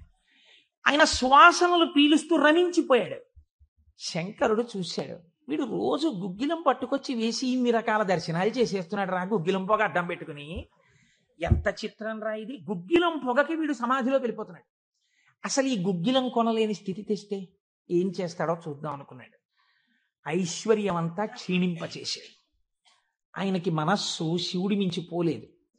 ఎలాగో అలా నానా కష్టాలు పడి ఇంత గుగ్గిలం తెచ్చి శంకరుడికి వేసి ఆ వాసన పీల్చేటప్పటికి సమాధిలోకి వెళ్ళిపోయాడు. ఇంక ఏముంది, మనస్సు అలవాటు పడిపోయింది. ఇంత పొగొచ్చేటప్పటికి అంతే సమాధిలోకి వెళ్ళిపోతాడు. ఎంత తేలికండది. అగరత్తు వెలిగించకుండా ఉంటాం కదా, అగరత్తు వెలిగిస్తే గుగ్గిలం అయినా సమాధిలోకి వెళ్ళిపోతాడు అంతే. ఈ స్థితి చూసి శంకరుడు భార్యా బిడ్డలు తినడానికి కూడా అన్నం మెతుకు లేకుండా చేశాడు. చూద్దాం ఏం చేస్తాడు. భార్యా బిడ్డలు పస్తులున్నారు. అన్నమో రామచంద్ర అని ఆ భార్య మహాపతివ్రత. ఆవిడ తన మెడలో ఉన్నటువంటి మంగళసూత్రాన్ని తీసి నాయనారికి ఇచ్చి, అయ్యా మీరిది పట్టుకెళ్ళి వెలకట్టి అమ్మించి డబ్బు పట్టుకుని రండి, దాంతో మనం కొన్నాళ్ళు భోజనం చేద్దామని. తప్పకుండా తీసుకొస్తానని ఆ మంగళసూత్రాలు చేతిలో పట్టుకుని శివ శివ శివ శివ అని సంతోషపడిపోతూ వెళ్ళిపోతున్నాడు. శంకరుడు ఒక పెద్ద బండిలో గుగ్గిలం బస్తాలు వేసుకుని ఎదురొచ్చాడు. మళ్ళీ దొరకవుట గుగ్గిలం, అందుకని చెప్పి బస్తాలు కొనుక్కెడుతున్నాను, ఎవరైనా కావాలంటే కొనుక్కోండి అని అరిచాడు. అమ్మ బాబోయ్, గుగ్గిలం దొరకదటని చెప్పి ఈయన గబగబా మంగళసూత్రాలు ఇచ్చేసి గుగ్గిలం బస్తాలు కొనేశాడు. పోనీ గుగ్గిలం దొరకదంటున్నారు, ఇంటికి పట్టుకెళ్ళి ఈ గుగ్గిలాన్ని దాచుకుని రోజు ఇంతంత వేద్దాం అనుకున్నాడా? నిజంగా నాడు శంకరుడు వస్తుంటే సుగంధిం పుష్టివర్ధనం, ఇదొక్కటే ఆయన సమాధికి కారణం. ఇంత గుగ్గిలం వెలిగించి మధ్యలో కూర్చుంటే అసలు నిజంగా శంకరుడు విరాట్ రూపంతో వచ్చేసినట్టు ఉండదు. కాబట్టి ఈ గుగ్గిలం అంతా వెలిగించేస్తానన్నాడు. ఇంట్లో వెలిగించేస్తే బాగుండదు, పొగలు వచ్చేస్తాయి. ఓ గుళ్ళోకి పట్టుకెళ్ళి వెలిగించేస్తే బాగుంటుందని ఈ గుగ్గిలం అంతా వేసుకుని ఓ గుడికి పట్టుకెళ్ళి ఈ గుగ్గిలం అంతా వెలిగించేసి దాని మధ్యలో కూర్చొని సమాధిని పొందేసి, కడుపులో ప్రేగులు నకనకలాడిపోతున్నాయి, తెలియదు, ఆకలి తెలియదు, శరీరం నీరస పడిపోయింది, శరీరం అంతా నొప్పులు పెట్టేస్తోంది, తెలియదు, ఇంట్లో భార్య బిడ్డలు శోషించి పడిపోయే స్థితి వచ్చింది, తెలియదు. ఆ పొగ మధ్యలో సమాధి స్థితిని పొందాడు. ఇప్పుడు నా భాషలో చెప్పాలంటే భగవంతుడు ఓడిపోయాడు. పరీక్ష పెట్టగలడా? ఇహ ఏం పరీక్ష పెడతాడు? కాబట్టి చూడలేకపోయాడు ఆయన. అమ్మ బాబోయ్, ఇదెక్కడ భక్తి రాని గబగబా కుబేరుణ్ణి పిలిచాడు. కుబేరా, ఇలా నా పక్కన ఎన్నాళ్ళు నించుంటావు, నాకేం అవసరం లేదు, అడిగో మహానుభావుడు చూసావా, గుగ్గిలం పొగ మధ్యలో కూర్చున్నాడు పెళ్ళం మంగళసూత్రాలు అమ్మేసి. వెంటనే వెళ్ళి ఆయన ఇంటిని బ్రహ్మాండమైనటువంటి అంతఃపురంగా మార్చేయి, భార్యకి బిడ్డలకి భూమండలంలో లేనంత ఐశ్వర్యాన్ని ఇచ్చేయి, ముందు ఉత్తరక్షణం వాళ్ళకి షడ్రశోపేతమైన భోజనం పెట్టు అనేటప్పటికి వాళ్ళ ఇల్లు మారిపోయింది, షడ్రశోపేతమైన భోజనం వచ్చింది. అయ్యో భర్త గారు ఎక్కడికి వెళ్ళారో అనుకుంటోంది ఆవిడ. అశరీరవాణి వినపడింది. అమ్మా, నీ భర్త భక్తి ముందు లొంగిపోయాడమ్మా, శంకరుడు మహదైశ్వర్యం ఇచ్చేశాడు నీకు. ఆయనో అన్నం తిందామన్న ఆలోచన లేదు, ఆ గుగ్గిలం పొగలో కూర్చునున్నాడు. ఇలాగా కూర్చునుంటే ఇప్పుడు ఎవరు మాట్లాడాలి, ఒరే నాన్న అన్నం తినరా అని. అమ్మా నాన్నగారు కోరుకున్న కోరికోటి ఉంది, నువ్వు ఎలా అయినా డాక్టర్ అయిపో. ఇంజక్షన్ చేసేశారు ఆ పిల్లకి. 3 ఏళ్ళు అయిపోయినా, 4 ఏళ్ళు అయిపోయినా, 21 ఏళ్ళు వచ్చేసినా, ఇప్పుడు నేను ఎంబీబీఎస్ చదివితే రేపు పెళ్లి కొడుకు దొరుకుతాడా అని కూడా చూసుకోకుండా తల్లిదండ్రుల కోరిక తీర్చడం కోసమని వ్యగ్రతతో చదివేసిన పిల్లలా ఇప్పుడు ఆ తల్లిదండ్రులే వచ్చి ఉసే అన్నం తినవే, అలా చదవకే ఆరోగ్యం పాడైపోతుంది అన్నట్టు ఎవడు పరీక్ష పెట్టాడో వాడే దిగొచ్చాడు. దిగొచ్చి ఎవడు ఆ త్రయంబకం నిజంగా సువాసనలు వచ్చి ఆనాడు మార్కండేయుడు బాహ్య స్మృతిని పొందాడు, ఈయన పొందలేదు, పొందకుండా కూర్చున్నాడు. ఇప్పుడు ఆ పరబ్రహ్మం ముట్టుకోవలసి వచ్చింది. ముట్టుకుని కదిపాడు. ఓయ్ కలయా కలయా అని పిలిచాడు. పిలిస్తే ఆయన గభాలన బాహ్య స్మృతిని పొంది అబ్బా శంకరుడు వచ్చేసాడన్నాడు. నిజంగా కనపడితే ఇలా అరుపులు కేకలు ఉండవు. కన్నులంబట నీరు కారిపోతూ ఆ స్వామి పాదాల మీద పడిపోయి ఏ సుగంధిం పుష్టివర్ధనం అన్నాడో ఆ సువాసన పీలుస్తూ అలా పడిపోయి ఉండిపోయి శంకరుడు భుజాలు పట్టుకుని లేపి, ఒరే నాన్న నువ్వు ఇంటికి వెళ్ళింత అన్నం తినరా, నా కడుపు నిండుతుంది, తొందరగా బయలుదేరరా నాయన, ఇక్కడ ఎన్ని నైవేద్యాలు పెట్టినా నాకు వంట పట్టట్లేదురా, నువ్వు ఇలా పడిపోతే తొందరగా వెళ్ళరా బాబు, నీకు ఎక్కడ లేని ఐశ్వర్యం ఇచ్చేశాను, కావలసినంత గుగ్గిలం వేసే, ముందు వెళ్ళి అన్నం తినన్నాడు. అప్పుడు ఆయన ఇంటికి వెళ్ళాడు. ఇంటికెళ్ళి షడ్రశోపేతమైనటువంటి భోజనాన్ని నాయనార్ స్వీకరించాడు. దీన్ని గుగ్గిల నాయనార్ అంటారు పెరియ పురాణంలో. ఎందుకంటే శివపురాణం చెప్పుకుంటూ నాయనార్ల చరిత్రని అనుసంధానం చేసి ఉత్తరాయణ పుణ్యకాలంలో నాయనార్ల గురించి వింటే పార్వతీ సహితుడైనటువంటి ఆ పరమశివుడు పొంగిపోయి పరవశించిపోతాడు. అందుకే లౌకికమైన ఉదాహరణలు మానేసి అవసరమైన చోట నాయనార్ల చరిత్రలే కలిపేద్దాం. ఇలా 63 మంది నాయనార్ల గురించి నేను చెప్పగలిగితే నా జన్మధన్యం అయిపోతుంది అని ఒక నాయనార్ని కలిపానివారు. కనుక ఒకనాడు ఒక విచిత్రం జరిగింది. భక్తి అంటే ఎంత చిత్రంగా ఉంటుందో చూడండి. ఈ గుగ్గిల నాయనార్ జీవితంలోనే ఆ పక్కనే ఉన్నటువంటి రాజ్యంలో ఒక శివలింగం ఒకటి ఉంది. ఆ శివలింగం మొన్నను మేము కంచి వెళ్ళాం. ఆ కంచి వెళ్ళినప్పుడు శివలింగం ఇలా ఉంటుంది, గొట్టంలాగా కింద వెడల్పుగా ఉంటుంది, పైకి వెళ్ళే కొద్దీ సన్నగా ఉంటుంది. అటువంటి శివలింగం ఒకటి బాగా ఎత్తుగా ఉన్నటువంటి పీఠం మీద ఉంది. ఒక చిన్న పిల్ల ఆ శివలింగం దగ్గరికి వెళ్ళింది. అరమరిక తెలియని పిల్ల. ఆ పిల్ల వెళ్ళి చేతిలో ఒక తుమ్మి పువ్వు పట్టుకుని వెయ్యాలనుకుంది. ఆ పీఠం పట్టుకుంది, ఎగిరింది, ఎక్కింది, అందలేదు. ఆ పిల్ల ఏడుపు మొదలెట్టింది. ఏడుపు మొదలెట్టి శివా శివా నువ్వు నాకు అందట్లేదు, పువ్వు ఎలా వేయనంది. శంకరుడు ఆ భక్తికి పరవశించిపోయాడు. ఇది భగవంతుడు దేనికి కట్టుబడతాడు, ఆ భక్తికి కట్టుబడతాడు. వెంటనే ఇలా ఉన్న శివలింగం ఇలా వంగిపోతే ఆ పిల్లకేం తెలుసు, శివలింగం వంగిపోయింది నా కోసం, అది చిన్నపిల్ల. పొంగిపోయి తప్పట్లు కొట్టేసి కాసేపు ఆడేసి 2 పువ్వులు వేసేసి వెళ్ళిపోయింది ఆ పిల్ల. మరునాడు యథాలాపంగా అనేక శివలింగాలు ఉంటుంటాయి కదా గుళ్ళో. ఈ శివలింగం వంగడంలో లోపల ఉన్న శివలింగం కూడా వంగిపోయింది. అర్చక స్వామి చూసి భయపడిపోయాడు. ఇదేమిటి శివలింగం ఇలా వంగిపోయిందని మహారాజుకు తెలిసింది. ఇది ఏదో అరిష్టం జరుగుతుంది, శివలింగం వంగింది ఏమిటని భయపడ్డారు. ఈ శివలింగానికి వంపు దిద్దిలా పైకి తీయాలి.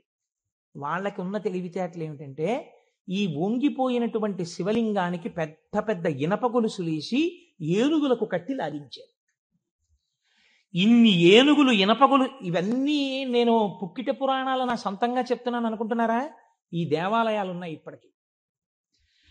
నా జీవితంలో ఈశ్వరుడు అనుగ్రహిస్తే ఎప్పటికైనా ఈ 63 నాయనార్ల శివాలయాలు దర్శనం చేయాలని నా కోరిక. ఈ వంగిపోయిన శివలింగాన్ని ఇనప గొలుసులో పెట్టి ఏనుగులు లాగుతుంటే గొలుసులు తెగిపోయాయి. శివలింగం వంపు దిద్దబడలేదు. ఇది ఎవరో గుగ్గిల్ నాయనారికి చెప్పారు. శివలింగం వంగిందిట, ఇనప గొలుసులేసి లాగుతున్నారట, లాగుతుంటే గొలుసులు తెగిపోతున్నాయిట. ఆయన ఎంత బాధపడిపోయి కింద పడి ఏడిచి దొల్లేశాడు. శంకరా, మీ కంఠానికి ఇనప గొలుసులేసి ఏనుగులతో లాగారా, ఎంత ఒరిసిపోయిందో ఆ కంఠం అని. అంతే, విన్న చోటు నుంచే పరిగెత్తి పారిపోయాడు పక్క రాజ్యానికి. పారిపోయి గుళ్ళోకి వెళ్ళి అన్నం లేదు, నీళ్లు లేవు, ఒగరుస్తూ ఒంటి నిండా చెమటలు పట్టుకుని, ఈశ్వర, మీకు జరిగినటువంటి అపరాధం నా శరీరమునకు పొందేటటువంటి ఖేదంతో పోవాలని మీ వంపు దిద్దడం కాదు, మీ వంపు దిద్దడానికి మీకు ఇనప గొలుసు లేచి లాగినప్పుడు మీ కంఠం నొక్కుకుని ఉంటుంది, ఆ శిక్ష నేను అనుభవిస్తానని ఒక గొలుసు, తన మెడలో ఉన్నటువంటి గొలుసుని శివలింగపు వంపుకేసి గట్టిగా లాగాడు, తన కంఠం ఒరిసిపోయి తెగాలని. తన కంఠం తెగలేదు, శివలింగం వంపు ఇలా పైకి లేచిపోయింది. ఆ వంపు దిద్దినటువంటి వాడు గుగ్గిల నాయన. ఇప్పుడు మీరు నాకు చెప్పండి, బ్రతికున్న నాళ్ళు గుగ్గిల నాయనారు ఏం చేశాడు డబ్బు సంపాదించడానికంటే ఎవ్వరికీ తెలియదు. ఇంట్లో పర్సులోంచి 10 రూపాయలు తీస్తే 1000 రూపాయలు మళ్ళీ ఇంకో రూపంలో వచ్చేస్తుండేవి. అంత చిత్రంగా ఆయన మహదైశ్వర్య సంపన్నుడై, అందుకే అంటారు శాస్త్రంలో, ఐశ్వర్యము కావాలన్నవాడు శివారాధన చెయ్యాలి. శివారాధన అపారమైన ఐశ్వర్య హేతువు. అందున దక్షారామం లాంటిదైతే గొప్ప భోగస్థానం కూడా. అంత ఐశ్వర్యంతో జీవిస్తూ శివభక్తిని విడిచిపెట్టలేదు. శివభక్తితో ఐశ్వర్యంలో ఉన్నాడు. అంత్యమునందు తేలికగా శరీరం విడివడి హాయిగా పరమశివుని యొక్క పాదములలో కలిసిపోయాడు. ఇప్పుడు మీరు చెప్పండి, అమరకోశంలో మహానుభావుడు అమరసింహుడు శివశబ్దానికి సజ్జనుల యొక్క మనస్సు రమించేటటువంటి స్వరూపము కలిగిన వాడు అని శివశబ్దానికి అర్థం చెప్పడంలో ఎంత గంభీరమైన అర్థం ఉందో మీరు చూడండి. శివశబ్దము సజ్జనుల యొక్క మనసు రమించు స్థానము. ఎలా రమిస్తుంది, దేనివల్ల? దానికి ఈ కారణం ఆ కారణం అని చెప్పడం కుదరదు. మీకు మనస్సుంటే, భక్తి ఉంటే ఒక్క కారణం చాలు. ఏదో ఒక కారణంతో శివుని యందు మనసు రమిస్తే వాడికి సమస్తమైనటువంటి ఐశ్వర్యము కలుగుతుంది. ఇహము నుండి పరము వరకు, మోక్షము వరకు పొందగలడు. కాబట్టి అటువంటి స్థితిని ఇయ్యగలిగినది. 3వ నిర్వచనంలో అంటారు, చేతే సజ్జన మనస్వితివా, సాధువుల యొక్క మనస్సు యందు తానుండువాడు. ఇప్పటి వరకు సాధువులు తమ మనస్సు శివుని యందు పెట్టారు. ఇప్పుడే స్థితి కెడతట. ఇదే భృంగీచ్ఛా నటనోత్కట కరిమదగ్రాహీ స్ఫురన్మాధవా హ్లాదో నాదయుతో మహాసితవపు పంచేషు బాణాధృత సత్పక్ష సుమనోవనేషు నపునః సాక్షాన్మదీయే మనోరాజీవే భ్రమరాధిపో విహరతాం శ్రీశైలవాసీ విభుహో అని పిలుస్తారు శంకరాచార్యులు వారి శివానందలహరిలో. లోపల ఉండేటటువంటి హృదయ పద్మము పరిశుద్ధముగా భక్తి అన్న తేనెతో నిండి ఉంటే 2 గండు తుమ్మెదలు వస్తాయి. పార్వతీ పరమేశ్వరులనే గండు తుమ్మెదలు వచ్చి విహరిస్తుంటాయి అక్కడ తేనె కోసం. ఇప్పుడు ఎవరి మనస్సు నిరంతరము శివనామము పట్టుకుని రమించిపోతోందో, ఎవరు శృతి ప్రమాణము చేత పరవశించిపోతున్నారో అటువంటి వారి మనస్సు యందు పరమశివుడే వెళ్ళి చేరి ఉంటాడు. అంటే ఆయనే శివుడైపోయి ఉంటాడు. ఇది నోటితో చెప్తే చాలా మంది అందుకుని ఉంటారు, కానీ నేను దీనికి కూడా ఒక ఉదాహరణ ఇచ్చే ప్రయత్నం చేస్తాను. చంద్రశేఖర పరమాచార్య స్వామి వారికి నడిచే దేవుడు అని పేరు. మహానుభావుడు, ప్రాతస్మరణీయులు. మొన్నట్నే మేము కంచి కామకోటి పీఠానికి వెళ్ళి స్వామివారి బృందావనం దగ్గర ప్రణిపాతం చేసి వచ్చాం. ఆ సమాధి అన్నమాట వాడరు పెద్దలు సన్యసించినటువంటి వారిని సమాధి చేసిన చోట పైన తులసి కోట పెడితే బృందావనం అని పిలవాలి. ఇది బృందావనం అండి, చంద్రశేఖర పరమాచార్య స్వామి వారి బృందావనం అనాలి. అలా కాకుండా సమాధి మీద శివలింగం ఉంటే బృందావనం అనకూడదు, అధిష్టానము అనాలి. ఇది రమణ మహర్షి యొక్క అధిష్టానం అండి అనాలి. రమణాశ్రమంలోకి వెళ్ళారనుకోండి, మీరు ఇది రమణ మహర్షి సమాధనో రమణ మహర్షి బృందావనమనో మీరు ఉచ్చరిస్తే మీ యందు దోషం పడుతుంది. అలా అనకూడదు. ఇది రమణుల అధిష్టానము అని పిలవాలి. ఎందుకంటే దాని మీద శివలింగం ఉంటుంది కనుక. అటువంటి బృందావనం చంద్రశేఖర పరమాచార్య స్వామి వారి బృందావనం దగ్గర మేము మొన్న ప్రణిపాతం చేసి వచ్చే అదృష్టాన్ని పరమాచార్య స్వామి మాకు అనుగ్రహించారు. పరమాచార్య స్వామి ఒక మాట చెప్పుకుంటూ ఉండేవారు. ఆయన అనేవారు, నాకు ఎప్పుడైనా చీకట్లో వెడుతున్నప్పుడు ఒక విగ్రహాన్ని చూస్తే నా బాధ్యత నాకు గుర్తొస్తుందనేవారు. ఇదండి రమించడం అంటే, ఇది శివుడు అంటే. మామూలుగా మాట్లాడడం, ఇలా ఉపన్యాసాలు చెప్పడం గొప్ప కాదు. రమించిన హృదయంలోంచి అటువంటి మాట రావడం ఆ వ్యక్తి యొక్క స్థితిని చూపిస్తుంది. పరమాచార్య నడిచి వెళ్ళిపోతుండేవారు. తెల్లవారుజామున 3 గంటలకి వారు నడిచి వెళ్ళిపోతున్నారు. ఒకసారి నడిచి వెళ్ళిపోతుంటే ఒక ఊరి మధ్యలో ఒక కోటు వేసుకున్నటువంటి ఒక వ్యక్తి, వాడెవరో ఒక రాజకీయ నాయకుడు, ఆయన యొక్క శిలా ప్రతిమ ఒకటి ఉంది. పరమాచార్య నిలబడి ఒక నవ్వు నవ్వారు. పరమాచార్య నవ్వారంటే దానిలో ఏదో అర్థం ఉంటుంది. ఆయనతో ఆనాడు అంతేవాసులై దగ్గరగా నడిచినటువంటి శిష్యులున్నారే, వారు అదృష్టవంతులు కనుక వారు దగ్గరగా వెళ్ళి నిలబడ్డారు. ఎందుకు నవ్వారు అని అడగరు కదా. వారు నవ్వి అన్నారు, దీన్ని చూస్తే నాకేం జ్ఞాపకం వస్తుందో తెలుసా, నా బాధ్యత జ్ఞాపకానికి వస్తోంది అన్నారు. అదేమిటండి, ఆ విగ్రహానికి మీకు సంబంధం ఏమిటి అనుకున్నారు తిన్నవాళ్ళు. ఆయన అన్నారు, ఈ విగ్రహంలో ఉన్న వ్యక్తి తెల్లవారుజామున 3 గంటలకి ఇలాగే కోటేసుకుని నిలబడి ఉండేవాడా అని అడిగారు. అప్పుడు 3 కదా అయింది టైము. తెల్లవారుజామున 3 గంటలకి ఆ విగ్రహంలో ఉన్న వ్యక్తి ఎవరు ఉన్నాడో ఆయన అలా కోటేసుకుని నిలబడ్డ కదా. లేకపోతే బహుశా ఇప్పుడు మనం 3ంటికి చూసాం, ఈయన రాత్రి 1 గంటకు కూడా ఇలాగే కోటేసుకుని ఉండుంటాడు. అంటే రాత్రి 1 గంటకు కూడా ఈయన బతికున్న రోజుల్లో కోటేసుకుని ఉన్నాడా? లేడు. కానీ కోటేసుకున్నటువంటి వ్యక్తిని అందరూ చూశారు బయట. ఆయన బయటకు వచ్చినప్పుడు ఎక్కువగా కోటుతో బయటకు వచ్చేవాడు. కాబట్టి ఇప్పుడు ఆయన్ని చూడగానే రాత్రి చూసినా, పగలు చూసినా, ఉదయం చూసినా, సంధ్యవేళ చూసినా ఆయన జీవితంలో సాధించిన విషయాలు జ్ఞాపకానికి వచ్చి, అందుకు ఆయనకి ఇటువంటి శిలాస్తూపం పెట్టారు అని జ్ఞాపకానికి వస్తుంది. నేనెవరో తెలుసా? పరమాచార్య చెప్పిన మాట.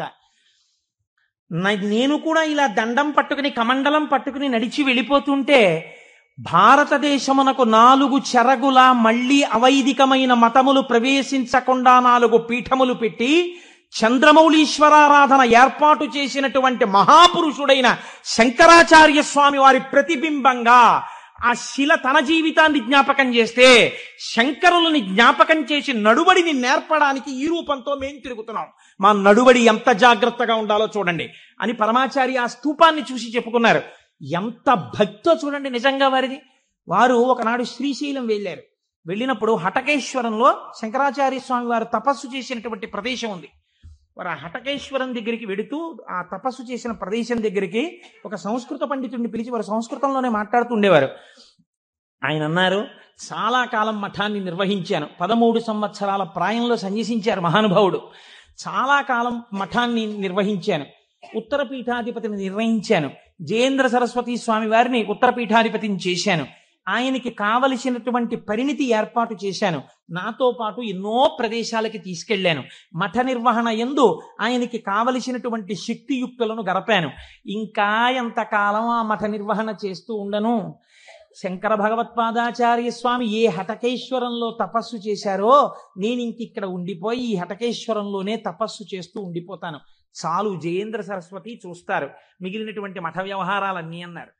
పరమాచార్య నోటి వెంట ఒకసారి ఒక మాట వస్తే వెనక్కి తిప్పడం అంత తేలిక? ఆనాడు వారు హటకేశ్వరంలో ఉండిపోకుండా ఎంత మందో వెళ్ళి బతిమాలితే వారు మన ఆంధ్రదేశానికి వచ్చి పర్యటన చేశారు. ఆ సమయంలో చూడండి, ఎంత మఠాధిపత్యం ఉన్నా, శంకరాచార్య స్వామి వారి పరంపరాగతమైనటువంటి పీఠానికి ఆధిపత్యంలో ఉన్నా, ఇలా అడుగేస్తే జగద్గురు చంద్రశేఖర పరమాచార్య స్వామి వస్తున్నారని రోడ్లకి ఇరుపక్కల కొన్ని వేల మంది నిలబడి నమస్కారాలు చేసి నీరాజనాలు ఇచ్చినా వారికి దానికన్నా హటకేశ్వరంలో కూర్చుని శ్రీశైల మల్లికార్జునుడి గురించి తపస్సు చేసుకోవడం, జపం చేసుకోవడం ఇష్టంగా అనిపించింది. అంటే ఎన్ని ఉన్నా మనస్సు ఏది కోరింది? ఆ శివుణ్ణి కోరింది, గురువులైన శంకరాచార్యుల వారిని కోరింది. అలా కోరింది కాబట్టే ఈనాటికి వారు నడిచే దేవుడయ్యారు. అందుకే ఈ శివమహాపురాణం చిట్ట చివర్లో బహుశः ఆంధ్రదేశంలోనే కని విని ఎరుగని రీతిలో పార్వతీ కళ్యాణం మనం చెయ్యబోతున్నాం కాకినాడ పట్టణంలో. కాకినాడ పట్టణం సువర్ణాక్షరాలతో లిఖింపబడిందండి. మనం అందరం కలిసి ఇక్కడి నుంచి కొన్ని వేల కార్డులు పోస్ట్ చేశాం తరిగొండ వెంగమాంబ గారి గురించి. అది తిరుమల తిరుపతి దేవస్థానంలో నిస్సందేహంగా కదలిక తీసుకొచ్చింది. విశ్వనాథ్ గారిని పిలిచి సదస్సు నిర్వహించి నాకు పేపర్ కటింగ్స్ వచ్చాయి తిరుపతి నుంచి. తరిగొండ వెంకమాంబ గారి బృందావనాన్ని సందర్శనీయ స్థలంగా తిరుమల తిరుపతి దేవస్థానం మార్చబోతోంది. మనం చేసినటువంటి ఒక మంచి పనికి వేసిన విత్తనం మనకి పేపర్లు అక్కర్లేదు, మన పేర్లు వెయ్యక్కర్లేదో, ఎవడి నామస్మరణ వలన కేవలము శుభమే జరుగుతుందో వాడిని శివ అని పిలిచారు. మీకు నేను ఒక దేవాలయ ప్రాంగణంలో శివమహాపురాణ ప్రవచన సందర్భంలో మీకు ఒక విషయం విజ్ఞాపన చేస్తున్నాను. ఇది పరమసత్యం, అబద్ధాలు చెప్పుకోవలసిన దౌర్భాగ్యం నాకు లేదు. బహుశా మా దొరగారికి ఒక్కరికి తెలిసేమో, ఆయన నాకు పేరు జ్ఞాపకంలో లేదు. ఈ ఊళ్ళోనే ఒక వ్యక్తి ఉండేవారు. ఆయన ఒకసారి నా దగ్గరికి వచ్చి, అంటే నా ఉద్దేశం ఇలాంటి బాధల్లో ఉన్న వాళ్ళందరినీ మా ఇంటికి వచ్చేసి నన్ను అడగమని కాదు. ఆయన ఒకసారి మా ఇంటికి వచ్చి, ఒక్కసారి మీకు నమస్కారం చేసి వెళ్ళిపోతానని చాలా వ్యగ్రతతో అన్నాడు. అంటే నేను ఆఫీస్కి వెళ్ళిపోతున్నానండి, టైం అయిపోతుంది, ఇప్పుడు నమస్కారం పెట్టి మాట్లాడడం ఎందుకు? అక్కర్లేదు, నేనేం మాట్లాడను, ఒకసారి నమస్కారం చేసి వెళ్ళిపోతానండి. సరే చెయ్యండి, కానీ అది మీరు నమస్కారం చేస్తానన్నట్టు లేదు, ఒక్కసారి మిమ్మల్ని కొడతానన్నట్టుంది. ఎందుకంత భావన వ్యగ్రత అన్నాను. అంటే ఇవాళే నా జీవితానికి చిట్ట చివరి రోజు, నేను ఆత్మహత్య చేసుకోబోతున్నాను. నా మనస్సులో ఎప్పుడైనా శాంతి కలిగితే మీ ఉపన్యాసాల్లోనే కలిగేది. అందుకని మీకు ఒక్కసారి నమస్కారం చేసి ఆత్మహత్య చేసుకుందామని వచ్చాను. మీకు ఒక్కరికే చెప్తున్నాను, మీరు ఎవరికీ చెప్పకండి, సాయంకాలానికి నేను ఉండను. నేను హడిలిపోయింది, ఇది నాకు చెప్పాడు రా బాబని. అది నేను తర్వాత ఎడతాను ఆఫీస్కి, అవసరమైతే హాఫ్ డే సీఎల్ ఎడతాను, కూర్చోండి అని కూర్చోబెట్టాను. అంటే బాబోయ్ ఇలా మా ఇంటికి వచ్చేయమని కాలుసమండి. కాబట్టి కూర్చుంటే ఏమి మీకు ఎందుకు కలిగింది ఈ బాధ? ఆయన ఏదో పాపం చాలా చెప్పుకొచ్చాడు ఏడుస్తూ. నేనన్నా సరే ఒక పని చేయండి, ఆఖరి ప్రయత్నం వచ్చేయండి, మీరు దీక్షగా 42 రోజులు శివాలయానికి ఎవ్వరికీ చెప్పద్దు. ప్రదోష వేళలో వెళ్ళి శివ ప్రదక్షిణం చేసి మీరు ఏమీ చెప్పకండి. మీరు చెప్పగలిగినంతసేపు శివాలయం అరుగు మీద కూర్చుని శివ శివ శివ శివ శివ శివ ఇదొకటే. ఒక 42 రోజులు ఈ దరిద్రాన్ని, మీ కష్టాలని అనుభవించి చూడండి అన్నాడు. మీరు నమ్ముతారా? ఆ వ్యక్తి నా దగ్గరికి వచ్చి, నా జీవితంలో ఆశించని రీతిలో నా జీవితానికి ఒక కొత్త మలుపు తిరిగిందండి, నేను వరంగల్ వెళ్ళిపోతున్నాను, నేను సెటిల్ అయిపోతున్నానని చెప్పాడు. ఆ వ్యక్తే నాకు ఈ మధ్యనే మళ్ళీ ఫోన్ చేసి, కోటేశ్వరారు ఇప్పుడు నేను ఎంత ఆనందంగా ఉన్నాను అనండి, ఒక్కసారి మీరు ఏమైనా వరంగల్ వస్తారేమిటండి ఉపన్యాసాలకి, మీ దర్శనానికి వద్దాం అనుకుంటున్నాను, నేను కూడా కాకినాడ అన్నాడు. అయ్యా మీరు ఎప్పుడైనా కాకినాడ, ఇప్పుడు అక్కర్లేదు, ఇప్పుడో తర్వాత వద్దురు కానీ, నేను వరంగల్ ఇప్పుడు మాత్రం రావట్లేదు, నేను వరంగల్ వస్తే చెప్తాను, అప్పుడు మీరు నా దగ్గరికి వద్దురు కానీ తప్పకుండా దర్శనానికి అన్నాడు. కళ్యాణి అందులో అంటారే, ఏతి జీవంతిమానందో నరం వర్ష శతాదపి అంటుంది సుందరకాండ. 100 ఏళ్ళు బతికిన వాడు శుభాన్ని చూస్తాడు. అందుకే తొందరపడి ఏదో సమస్య ఉందని ఆత్మహత్యలు చేసేసుకుంటాం ఇలాంటి మాటలు అనకూడదు. కాబట్టి చూడండి, శివుడు ఉద్ధరించగలడు అనడానికి ప్రత్యక్ష ప్రమాణం మనకే ఉంది కదా. శివం అంటే మంగళం, శోభనం, శ్రేయస్సు, కళ్యాణం. ఏ శుభము నీకు కావాలన్నా శివానుగ్రహముగానే వస్తుంది. శివానుగ్రహము కలిగితే నీ ఇంట సర్వమంగళములు జరుగుతాయి. అందుకే శంకర భగవత్పాదాచార్య స్వామి శివానంద లహరిలో ఒక మాట అంటారు, అసలు శివ నిన్ను చూసి ఏదేదో అనుకుంటుంటారు, అసలు నీ స్వరూపం ఒక్కసారి ఆలోచించు. కరస్తే హేమాద్రౌ గిరిశ నికటస్తే ధనపతౌ గృహస్థే స్వర్భూజామరసురభి చింతామణిగణే శిరస్థే సీతాంశౌ చరణయుగళస్తే అఖిల శుభౌ కమర్థం దాస్యేహం భవతు భవదర్థం మమ మనః అంటారు. శంకర, నాకు శుభం ఇయ్యని అడగడానికి నీకు నేనేమి ఇచ్చివను? కరస్తే హేమాద్రౌ, ఒక చేతిలో నువ్వు మేరు పర్వతం బంగారు కొండ పట్టుకున్నావు, బంగారు కొండే నీకుంది, ఇంకేమివను? గిరిశ నికటస్తే ధనపతౌ, గిరిశ ఓ శంకర, నీ పక్కన నవనిధులకు అధిపతి అయిన కుబేరుడు ఇలా నిలబడ్డాడు. నువ్వు ఎప్పుడు కుబేరా కొంచెం ఏమైనా 2 రూపాయలున్నాయేంటి అనలేదు. ఆయనే ఎప్పుడు ఏమైనా అడుగుతావేమోనని ఇలా నిలబడ్డా, ఆయన కోరిక తీరలేదు. గిరిశ నికటస్తే ధనపతౌ, కుబేరుడు నీ పక్కన ఉన్నాడు. గృహస్థే స్వర్భూజామరసురభి చింతామణిగణే, నీ ఇంట కల్పవృక్షాలు, కామధేనువులు, చింతామణులు రాసులు పోసి ఉన్నాయి. ఎన్ని కామధేనువులు, ఎన్ని కల్పవృక్షాలో, చింతామణులతో గోడలు కట్టారు నీ ఇంట్లో. పోన్లేవయ్యా ఇవన్నీ ఉన్నాయి, కానీ నీకేదో మోక్షం ఇస్తాను, నీకేమైనా అనారోగ్యం వస్తే తగ్గిస్తానడానికి నీ యొక్క శిరస్సు మీద సీతాంశు చంద్రబింబం ఉంది, చంద్రరేఖ ఉంది, కాబట్టి మోక్షం ఇచ్చే అధికారం నీకుంది. ఇంక నీకు నేనేమివ్వను? నాది నాది అన్నది ఒక్కటి ఉంది నా దగ్గర, నీది కాదని నా దగ్గర ఉన్నది అన్నది ఏమిటో తెలుసా?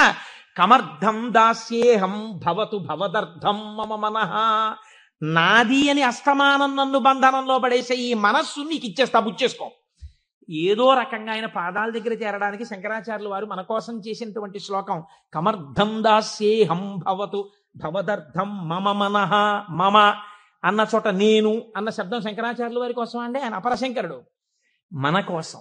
ఇది జగద్గురువుల యొక్క కారుణ్యం. కనుక అటువంటి శంకరుడికి మీరేమి ఇవ్వాలి? మీరేమి ఇవ్వక్కర్లేదు. కానీ మీరు ఇలా నమస్కరిస్తే చాలు, ఒక్కసారి శివ అంటే చాలు, ఆయన పొంగిపోతాడు. అందుకు కదా మనం ప్రదోష వేళలో ఉపన్యాసం మొదలు పెట్టే ముందు శివాష్టోత్తర శతనామ స్తోత్రాన్ని ఒక్కసారి అనుసంధానం చెయ్యాలి అని మనం అనుకుంటున్నాం. మీరు చూడండి, నేను ఇక్కడ మీకు ఒక గంభీరమైనటువంటి విషయాన్ని వాళ్ళ ప్రస్తావన చెయ్యాలి అని అనుకుంటున్నాను. ఆనందం వస్తే కళ్ళజోడు తీసేస్తుండడం, మళ్ళీ పెట్టుకు చూసుకుంటూ ఉండడం. బాగుందండి మీరు చెప్పింది, శంకరుడు అంతటి గొప్పవాడే, ఇంతవరకు బాగుంది. కానీ ఇలా ఆయన ఎప్పుడూ మా కంటితో మేము చూడని రూపంలో ఉండడమేనా, లేకపోతే మాకు ఇంతకన్నా ఏమైనా గొప్ప ఉపకారం చేశారా? కళ్యాణం, భద్రం, శ్రేయం, శోభనం, శుభం, వీటన్నింటికీ అర్థం కేవలం శుభాలు చేసుకోవడం, పెళ్లిళ్ళు చేసుకోవడం, బూరులు తింటూ ఉండడం, గారులు తింటూ ఉండడం, ఇవేనా? ఇంకేమైనా చెప్పారా శంకరుడు? ఇవే నా అర్థం, నేను ఇవే మీకు చేసి పెడుతుంటానని ఏమైనా అన్నారా? దీన్ని మీరు చాలా జాగ్రత్తగా గంభీరంగా పట్టుకోవాలి. మీరు ఇది పట్టుకునే ప్రయత్నం చేస్తే శివపురాణం విషయంలో మీకు ఒక గొప్ప అవగాహన ఏర్పడిపోతుంది. కాబట్టి చెవులు రిక్కించి చాలా జాగ్రత్తగా వినే ప్రయత్నం చెయ్యండి. కదిలినటువంటి శివుని యొక్క స్వరూపాన్నే నటరాజమూర్తి అని పిలుస్తాం. ఎదర వ్యాఖ్యానం శివపురాణంలో వస్తుంది, అప్పుడు నేను నటరాజ తత్వం గురించి, చిదంబరం గురించి చెప్తాను. అప్పుడు విందురు. కానీ ఇప్పటికొకటి తెలుసుకోండి, తనలో తాను రమించిపోతున్నటువంటి శివుడు అలలు లేని సరస్సు. కాబట్టి తనలో తాను రమిస్తుంటాడు, కదలిక ఉండదు.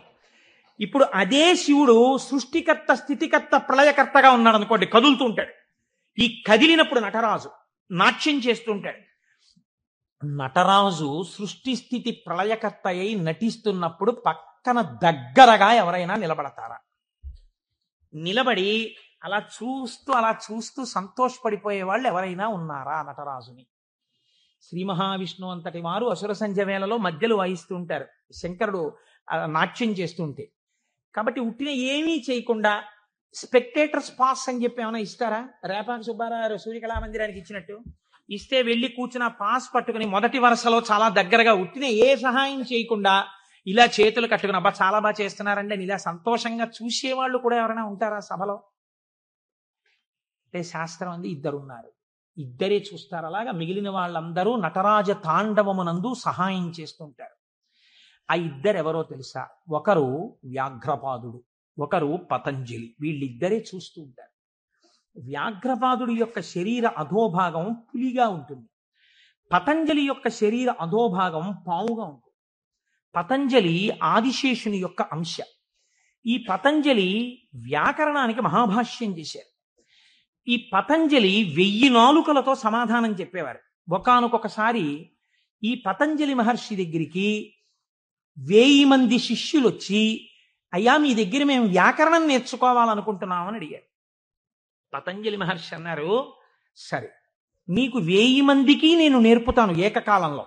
ఎవరు ఏ స్థాయిలో ఉన్నారో ఆ స్థాయిలో పాఠం చెప్పేస్తాను. మీకు ఉదాహరణకి వ్యాకరణం అంటే కొద్దిగా సంగీతంతో పోల్చండి. కొద్దిగా అమరిక కోసం సంగీతం నేర్పేటప్పుడు బాగా కీర్తనల్లోకి వచ్చేసిన వాళ్ళకి, ఇంకా సరిగమ పదనిసల్లో ఉన్న వాళ్ళకి, from the lowest string to the highest string కలిపి కూర్చోపెట్టి సంగీతం నేర్పడం కుదరదు. ఎందుకనంటే ఎవరికి వాళ్ళకే టైం ఉండాలి, వాళ్ళ స్థాయికి తగినట్టు వాళ్ళకి చెప్తూ ఉండాలి. వ్యాకరణ మహాభాష్యం చెప్పేటప్పుడు 1000 మంది 1000 రకాలైన ప్రశ్నలు వేస్తారు. 1000 మందికి ఒకేసారి జవాబు చెప్పాలి. కాబట్టి ఇప్పుడు తాను ఎలా చెప్పాలి? తాను ఆదిశేషుడు కనుక శేషాంశతో చెప్పాలి, 1000 నాలుకలతో చెప్తాను. కానీ 1000 నాలుకలతో చెప్పినప్పుడు ఒక ప్రమాదం ఉంది. శేషాంశతో ఉంటాను, దానిలో విషపు గాలి కూడా వస్తుంది. ఎదురుగుండా కూర్చున్నవాడు బూడిదైపోతాడు. కాబట్టి తెర అడ్డం కడతాను. ఇది చిదంబరంలో జరిగిందండి యథార్థంగా. నేను ఒక తెర అడ్డం కట్టి లోపల నేను కూర్చుంటాను, మీరు బయట కూర్చోండి. మీరు ప్రశ్నలు అడుగుతూ ఉండండి, నేను చెప్పేస్తుంటాను 1000 నాలుకలతో. ఒక్క నియమం, 1000 నాలుకలతో నేను కష్టపడి 1000 మంది శిష్యులకు సమాధానం చెప్పడానికి కూర్చుని ఉండగా ఎవడైనా సరే నేను పాఠం పూర్తయిందనే లోపల లేచి వెళ్ళిపోతే వాడు బ్రహ్మరాక్షసుడైపోతాడని చెప్పి శాపం పెడుతున్నానన్నారు. 1000 మంది శిష్యులు కూర్చున్నారు. కొంతమందికి అసలు ప్రారంభంలోనే అనుమానాలు ఉంటాయి. అలాంటి వాళ్ళు కూడా ఉంటారు. ఇప్పుడు ఇది మోక్షద్వారం, ఇందులో దూరితే మోక్షం వస్తుంది అన్నాం అనుకోండి, ఇది ఎవరు పెట్టారండి అంటాడు. వెంటనే వాడు వచ్చాడు. అసలు ముందు తెలుసుకోవడం కన్నా అనుమానాలు ఎక్కువ. అక్కడే పతనం ప్రారంభం. విన్నదాన్ని మననం చేసి దీన్ని మనం ఎంత అనుష్ఠానంలోకి తెద్దామని చూడకుండా మనం ఎన్ని అనుమానాలు ఇందులో తెచ్చేసుకుందాం అనేటప్పటికీ అది ఎప్పటికీ ఆగవు. మీకు ఎప్పటికీ ఆగవు అనుమానాలు. ఇప్పుడు ఏమైపోయింది, ఇందులో ఒకటికి అనుమానం వచ్చింది. ఏటో వెళ్ళిపోతే బ్రహ్మరాక్షసుడు అంటున్నాడు. ఈ మాట వినగానే అసలు నాకు తోచడం మానేసింది. అసలు ఈయన మొదలెట్టే లోపలే కాసేపు బయటికి వెళ్ళి తిరిగి వస్తే మనశ్శాంతిగా ఉంటుంది. పాఠం మొదలెట్టే లోపల వచ్చేద్దామని ముందే వెళ్ళిపోయాడు. పాఠం మొదలెట్టేటప్పటికి వద్దాం, కాస్త మనశ్శాంతి వస్తుంది. లేకపోతే ఈయన ఏమిటో లోపల నేను 1000 నాలుకలు అంటున్నాడు, తెరత్తకూడదు అంటున్నాడు, ఓరు నాయనో ఇదంతా ఏ గొడవగా ఉంటుందో, వెళ్ళిపోతే బ్రహ్మరాక్షసుడు అంటున్నాడు. ముందే కాస్త తిరిగి వస్తే, అలా తిరిగి వచ్చేస్తే కాస్త మనశ్శాంతిగా ఉంటుంది. అప్పుడు వచ్చి కూర్చుందాం పాఠానికని ముందే వెళ్ళిపోయాడు. అంటే ఎలా ఉంటారో చూడండి లోకం. ఇప్పుడు పతంజలి వ్యాఖ్యానం మొదలుపెట్టారు. 1000 నాలుకలతో చెప్పేస్తున్నారు ఆయన పాఠం. ఒక ఆయనకి అనుమానం వచ్చింది.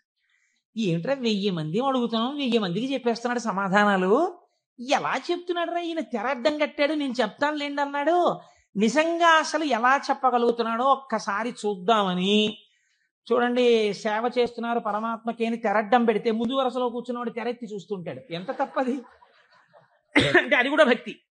కాబట్టి అలా ఆ పతంజలి అటు కూర్చుని ఉండగా ఒక శిష్యుడు ఏం చేశాడంటే మెల్లిగా తెరెత్తాడు. తెరెత్తి చూశాడు. చూసేటప్పటికి విషపు గాలి వాడు ఒక్కడి మీదకే పెడుతుందా? ఈ 999 మంది బూడిదైపోయారు. అట్నుంచి ప్రశ్న ఆగిపోయింది. ఆగిపోగానే పతంజలికి అనుమానం వచ్చింది. ఏదో జరిగిందని ఆయన పాఠం ఆపి లేపి తెర తీసి చూశారు. బూడిద రాసులు ఉన్నాయి. అరేరే చచ్చిపోయారా 1000 మంది అనుకున్నారు. ఇంతలో పాఠం వినడానికి కొంచెం మనశ్శాంతితో వద్దామన్నవాడు వచ్చాడు. నువ్వు ఎక్కడికి వెళ్ళావురా అని అడిగారు ఆయన. అది నేను చెప్తాను కానీ వీళ్ళు ఏమిటంటే 999 బూడిద కుప్పలు ఏమిటండి అన్నాడు. వాడు బుర్ర మరీ పాడైపోయాడు. ఆయన అన్నారు, కంగారు పడకు, నేను ముందే చెప్పాను కదా తెరద్దని. ఎవడో ఎత్తాడు, బూడిదైపోయారు. నువ్వు మాత్రం ఒక్క శిష్యుడు మిగిలావురా, మీకు 1000 మందికి పాఠం చెప్తానన్నాను, కనీసం ఒక్కడే మిగిలావు, నీకు చెప్తాను పాఠం అన్నారు. వాడు అడిగిపోయాడు. అయ్యి బాబోయ్ పాఠమే. ఇప్పుడు పతంజలి అన్నారు, నీకేం చెప్పను, కంగారు పడకు, నీకు నేను అనుగ్రహించేస్తున్నాను. నీకు వ్యాకరణం అంతా భాషించేసింది, నీకు వచ్చేసింది వ్యాకరణ భాష. వింధ్య పర్వత శిఖరాల దగ్గర నిలబడ్డాడు. వింధ్య పర్వతానికి కిందకి దక్షిణ దేశం, పైకి ఉత్తర దేశం. పూర్వం ఔత్తరాహులు అంటే ఉత్తర దేశంలో వాళ్ళు వ్యాకరణం నేర్చుకోవడానికి దక్షిణానికి చిదంబరం వెళ్ళేవారు. చిదంబరం నుంచి ఉత్తరం పాటలీపుత్రానికి వెళ్తుండేవారు. అవంతి వెళ్ళడం కూడా ఉండేది, ఉజ్జయిని. కాబట్టి ఆయన అక్కడ కూర్చుని పోయారు. పెద్ద రావి చెట్టు ఎక్కి కూర్చున్నాడు. బ్రహ్మరాక్షసుడు కదా, బాగా వ్యాకరణం వచ్చింది. అందుకని ఇటుగా వస్తున్న వాళ్ళని ఆపేవాడు. ఆ రోజుల్లో వ్యాకరణం నేర్చుకోవాలి అంటే, ఆ రోజుల్లో ఏంటి యథార్థం అంతే, వ్యాకరణం నేర్చుకోవాలి అన్నా, వేదం నేర్చుకోవాలి అన్నా ఉపనయనం చేసుకోవాలి. ఉపనయనం చేసుకుని గాయత్రీమాత యొక్క అనుగ్రహాన్ని పొందితే తప్ప వేదం చదవడానికి కానీ వ్యాకరణం చదువుకోవడానికి కానీ అర్హత ఇచ్చేవారు కాదు. కాబట్టి ఇప్పుడు ఈయన ఉపనయనం అయిపోయినటువంటి బ్రహ్మచారులు ఎవరైనా వ్యాకరణం నేర్చుకోవడానికి ఎడుతుంటే వాళ్ళని ఆపుతుండేవాడు. ఆపుతూ వ్యాకరణ సంబంధమై పతంజలికి మాత్రమే తెలుసున్న ఒక గంభీరమైన లోతైన ప్రశ్న అడుగుతుండేవాడు. పచ్చనేటటువంటి ధాతువు మీద త అనబడేటటువంటి నిష్ఠా ప్రత్యయం కలిస్తే పచధాతువునకు నిష్ఠలో రూపం ఏ రకంగా వస్తుంది అని అడిగేవాడు. సాధారణంగా వ్యాకరణంలో దీన్ని తెలియని వాళ్ళు ఏమంటారంటే పక్వం అంటారు. వెంటనే పక్వం అనగానే ఆయన అనేవాడు, బాగా పక్వం అయ్యావురా ఈ జవాబు చెప్పని నోట్లో పడేసుకునేవాడు. పక్వం అంటే బాగా రుచిగా వండబడ్డాడు అని. ఇప్పుడు నువ్వు పక్వం అయ్యావు అని తినేసి మళ్ళీ చెట్టెక్కి కూర్చునేవాడు. ఇలా చాలా మంది బ్రహ్మచారుల్ని తినేసాడు. తినేసి కూర్చుంటే గగ్గోలు పెట్టడం మొదలెట్టారు. ఈ బ్రహ్మచారి ఎవడో అక్కడ కూర్చున్నాడు, బ్రహ్మరాక్షసుడు, వాడు వ్యాకరణ సూత్రం అడిగి తినేస్తున్నాడు. పతంజలి మహర్షి చూశాడు, అయ్యయ్యో వీడికి నేను యోగ్యుడైన వాడికి చెప్పరా అంటే వీడికి ప్రశ్న అడిగి తినేస్తున్నాడు, వీడికి నేనే వెళ్ళి శిష్యుడుగా మళ్ళీ వీడి దగ్గర నేర్చుకుని వీడిని ఉద్ధరించాలి అని చంద్రశర్మ అన్న పేరుతో బ్రాహ్మణుడయ్యి ఆయన వచ్చారు. ఆయన వస్తుంటే ఈయన ఆపాడు. ఆపి మళ్ళీ ఈ ప్రశ్న అడిగాడు. అడిగితే ఆయన అన్నారు, అది పక్వం, వ్యాకరణం అంతా రా అన్నాడు. కానీ ఉపాధి బ్రహ్మరాక్షస ఉపాధిలో ఉన్నాడు కాబట్టి ఆయన ఎక్కడ నేర్పుతానన్నాడు? స్కూల్లోనూ అక్కడ నేర్పను, రావి చెట్టు మీద కూర్చుని నేర్పుతాను రా. ఎందుకంటే శివాలయంలో నేర్పాలి వ్యాకరణం. పూర్వం వ్యాకరణ మంటపాలని శివాలయాల్లో ఉండేవి, అక్కడే నేర్పాలి. కాబట్టి నీకు నేను రావి చెట్టు మీద నేర్పుతాను. రావి చెట్టు మీద కూడా ఎక్కడ? చిటారి కొమ్మ మీద కూర్చుని నేర్పుతాను, అక్కడ కూర్చో. ఎక్కడ పడిపోతానో అని కునుకు రాకుండా బాగా వింటావు. చెప్పేవాడు బ్రహ్మరాక్షసుడు, చెప్పేది చిటారి కొమ్మ మీద రావి చెట్టు మీద. టైం ఇవ్వను, ఉత్తరక్షణం అడ్మిషన్ ఇచ్చేసాను నీకు, రా ఎక్కేద్దాం చెట్టు. అమ్మ బాబో ఇదో అఘాయిత్యం కింద ఉందని పాపం ఈ చంద్రశర్మ ఆయనతో పాటు చెట్టెక్కి చెట్టు చివారి కొమ్మ మీద కూర్చున్నాడు. ఈయన మహాభాష్యం చెప్పేస్తున్నాడు. ఇప్పుడు ఈ మహాభాష్యం రాసుకోవాలి. ఎక్కడ రాస్తాడు? రాయడానికి ఓ గంటమో ఓ తాటాకో తెచ్చుకోవడానికి టైం లేదు. అందుకని ఆయన రావాకులు తుంపి ఒక పుల్ల ముక్క ఒకటి తీసి తొడ చీరుకున్నాడు. చీరుకుని అందులోంచి వస్తున్న నెత్తుటిలో పుల్ల ముంచి ఒక్కొక్క రావాకు మీద భాష్యం రాసుకున్నాడు. 9 రాత్రులు 9 పగళ్ళు పతంజలి మహాభాష్యాన్ని చంద్రశర్మకి చెప్పాడు. చెప్పగానే ఆయనకి శాప విమోచనం అయిపోయింది.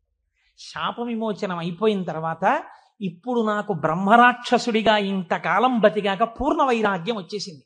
కాబట్టి ఇంక నేను ఒక గురువు యొక్క పాదములను ఆశ్రయించి సన్యాస దీక్ష తీసుకుని నా జీవితాన్ని తరింప చేసుకుంటానని శుకబ్రహ్మ యొక్క పాదములు పట్టుకుని గౌడపాదాచార్యుల వారైన వారు వారే. మనం శంకరాచార్యుల వారి గురు పరంపరలో గౌడపాదాచార్యుల వారిని చెప్తాం. ఎవరో తెలుసా అండి ఆ గౌడపాదాచార్యుల వారు? ఈ బ్రహ్మరాక్షసుడే గౌడపాదులు అయ్యారు. గౌడపాదులై శుకబ్రహ్మ యొక్క పాదములు పట్టుకుని సన్యాస దీక్ష తీసుకుని గౌడపాదాచార్య పేరుతో ఉన్నారు ఆయన. ఈ చంద్రశర్మ ఈ రావేకుల మీద రాసుకున్న మహాభాష్యం అంతా ఓ బట్టలో మూట కట్టాడు. మూట కట్టుకుని వెళ్ళిపోతున్నాడు ఆయన. వెళ్ళిపోతుంటే పాపం 9 రాత్రులు 9 పగళ్ళు నిద్ర లేదు. అడవిలో ఒక చోట మూట తల కింద పెట్టుకుని నిద్రపోతున్నాడు. ఎక్కడి నుంచో మేక వచ్చింది. ఇవేవో రావేకులు బానే ఉన్నాయని ఆ మూటలో మూతెట్టి లాగేసి కొన్ని ఆకులు తినేసి, ఇప్పుడు ఆ వ్యాకరణంలో ఉన్న మహాభాష్యంలో పోయిన ఆకుల్ని ఏమని పిలుస్తారో తెలుసా అండి? అజభక్షిత భాష్యము అని పిలుస్తారు. మేక చేత తినబడిన భాష్యం అని పేరు. అది మేక తినేసి మిగిలిన మూట కట్టుకుని అడవిలో పడుకుంటే ఇబ్బందిగా ఉందని ఆయన ఒక ఊరిలోకి వచ్చి ఒక వైశ్యుడి ఇంటి అరుగు మీద పడుకుని నిద్రపోయారు. 9 రాత్రులు 9 పగళ్ళు అన్నం లేదు, నిద్ర లేదు. శరీరం శోషించిపోయింది, నిద్ర లేదు. ఇంకా ఎంత గాఢ నిద్ర పట్టేసిందంటే ఆకలి కూడా చూసుకోకుండా నిద్రపోతున్నారు. ఆ వైశ్యుడికి ఒక కన్యారత్నం ఉంది. ఆ అమ్మాయి చూసి ఈయన నిద్దట్లోనే మరణిస్తాడేమో అని బెంగ పెట్టుకుని ఒక గొప్ప వైద్య చికిత్స చేసింది. ఇప్పుడు మనం ఆ సిలైన్లు అవి ఎక్కించాలంటే శరీరానికి సూదితో పొడిచి ఎక్కిస్తాం. మన ఆయుర్వేద శాస్త్రం అలా ఒప్పుకోలేదు. ఎందుకంటే పతంజలి 3ంటికి వ్యాఖ్యానం ఇచ్చారు. మనస్సు, వాక్కు, కాయము. మనస్సు కోసమని యోగ సూత్రాలు ఇచ్చారు ఆయన, వాక్కు కోసం వ్యాకరణం ఇచ్చారు. అలాగే మనస్సు, వాక్కు, కాయము, శరీరం ఆరోగ్యంగా ఉండడానికి చరకుడి యొక్క ఆయుర్వేద సూత్రాలకి భాష్యం చేశారు ఆయన. 3ంటికి భాష్యం ఇచ్చారు. ఆ పిల్ల వైద్య శాస్త్రంలో దిట్ట. ఈ అమ్మాయి ఏం చేసిందంటే పెరుగన్నం బాగా మెత్తగా కలిపేసి ఈ పెరుగన్నాన్ని తీసుకొచ్చి ఒంటి నిండా పూసేసింది ఈ బ్రాహ్మణ పిల్లవాడికి, చంద్రశర్మకి. పెరుగన్నం తొందరగా రోమరంధ్రాల్లోంచి లోపలికి వెళ్ళిపోతుంది. అది లోపలికి వెళ్ళిపోయి ఈ పిల్లవాడికి బలం వచ్చింది. బలం వచ్చి 9 రోజుల భోజనం లేని స్థితి నుంచి శక్తిని పొందాడు. శక్తిని పొంది తెలివచ్చి అమ్మయ్యా బడలికా పోయింది, సత్తువా వచ్చిందని ఆ మూట చూసుకున్నాడు. మూట ఉంది, మూట పట్టుకుని వెళ్ళిపోతుంటే వైశ్యుడు ఎదురొచ్చాడు. ఏమయ్యా నిన్ను మా అమ్మాయి ఎందుకు బ్రతికించుకుందో తెలుసా? నీ చూడచక్కని రూపాన్ని చూసి బ్రతికించుకుంది. నువ్వు మా అమ్మాయిని పెళ్లి చేసుకోవాలన్నా. ఇదేమిటయా నాకు వైరాగ్యం వచ్చింది, నేనేదో సన్యాసం తీసుకుందామని వెళ్ళిపోతున్నాను, నువ్వు మీ అమ్మాయిని పెళ్లి చేసుకోమంటావేంటి? నేను చేసుకోనన్నారు ఆయన. వెళ్ళిపోతుంటే ఇలా కాదు, నువ్వు ఇంత ఉపకారం పొంది నా కూతురు మనస్సు భగ్నం చేసి వెళ్ళిపోతున్నావు కాబట్టి మనం రాజు దగ్గరికి వెడదాం తీర్పుకి పదన్నారు. సరే పద అయితే అన్నారు. చంద్రశర్మ వైశ్యుడు ఇద్దరు రాజుగారి అంతఃపురంలోకి వెళ్ళారు. రాజుగారు అంత దూరం నుంచి పిల్లాడిని చూసి ఎందుకు వస్తున్నాడో తర్వాత అడుగుదాం గాని, ఎంత బాగున్నాడో ఈ పిల్లాడిని దగ్గరికి రాగానే, నాకు ఒక్కతే కూతురయ్యా, నీకిచ్చి పెళ్లి చేసి సింహాసనం మీద కూర్చోపెడదాం అనుకుంటున్నాను, నువ్వు మా అమ్మాయిని పెళ్లి చేసుకోవాలన్నారు. రాజాజ్ఞ, కాదంటే కుత్తుకు తీసేస్తాడు. అయ్య బాబోయ్, ఒక పిల్లే వద్దనుకుంటే 2 పిల్లలు చుట్టుకున్నారేమిటండి నాకు? అని ఈయన చెప్పేలోగానే మంత్రిని పిలిపించి ఈ పిల్లాడు ఎలా ఉన్నాడు అల్లుడిని చేసుకుందాం అనుకుంటున్నాను అన్నాడు. ఆహాహా, ఏమి తేజోమూర్తి అండి ఇలాంటి వాడు. ఉత్తరోత్తర సింహాసనం మీద కూర్చుంటే మన రాజ్యానికి ఇంకా ఎదురుండదు, తప్పకుండా పిల్లనిచ్చేయండి అన్నారు. ఇద్దరు పిల్లల్ని ఇచ్చి పెళ్లి చేసేస్తామన్నారు.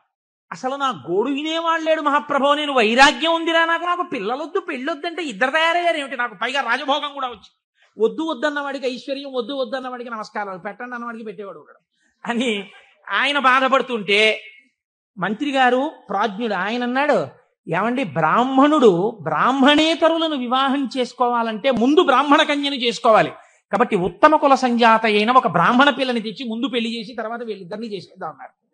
ఓహో, ఇద్దరు ముగ్గురు కూడా అయ్యారేమిటి అనుకున్నాడు ఆయన.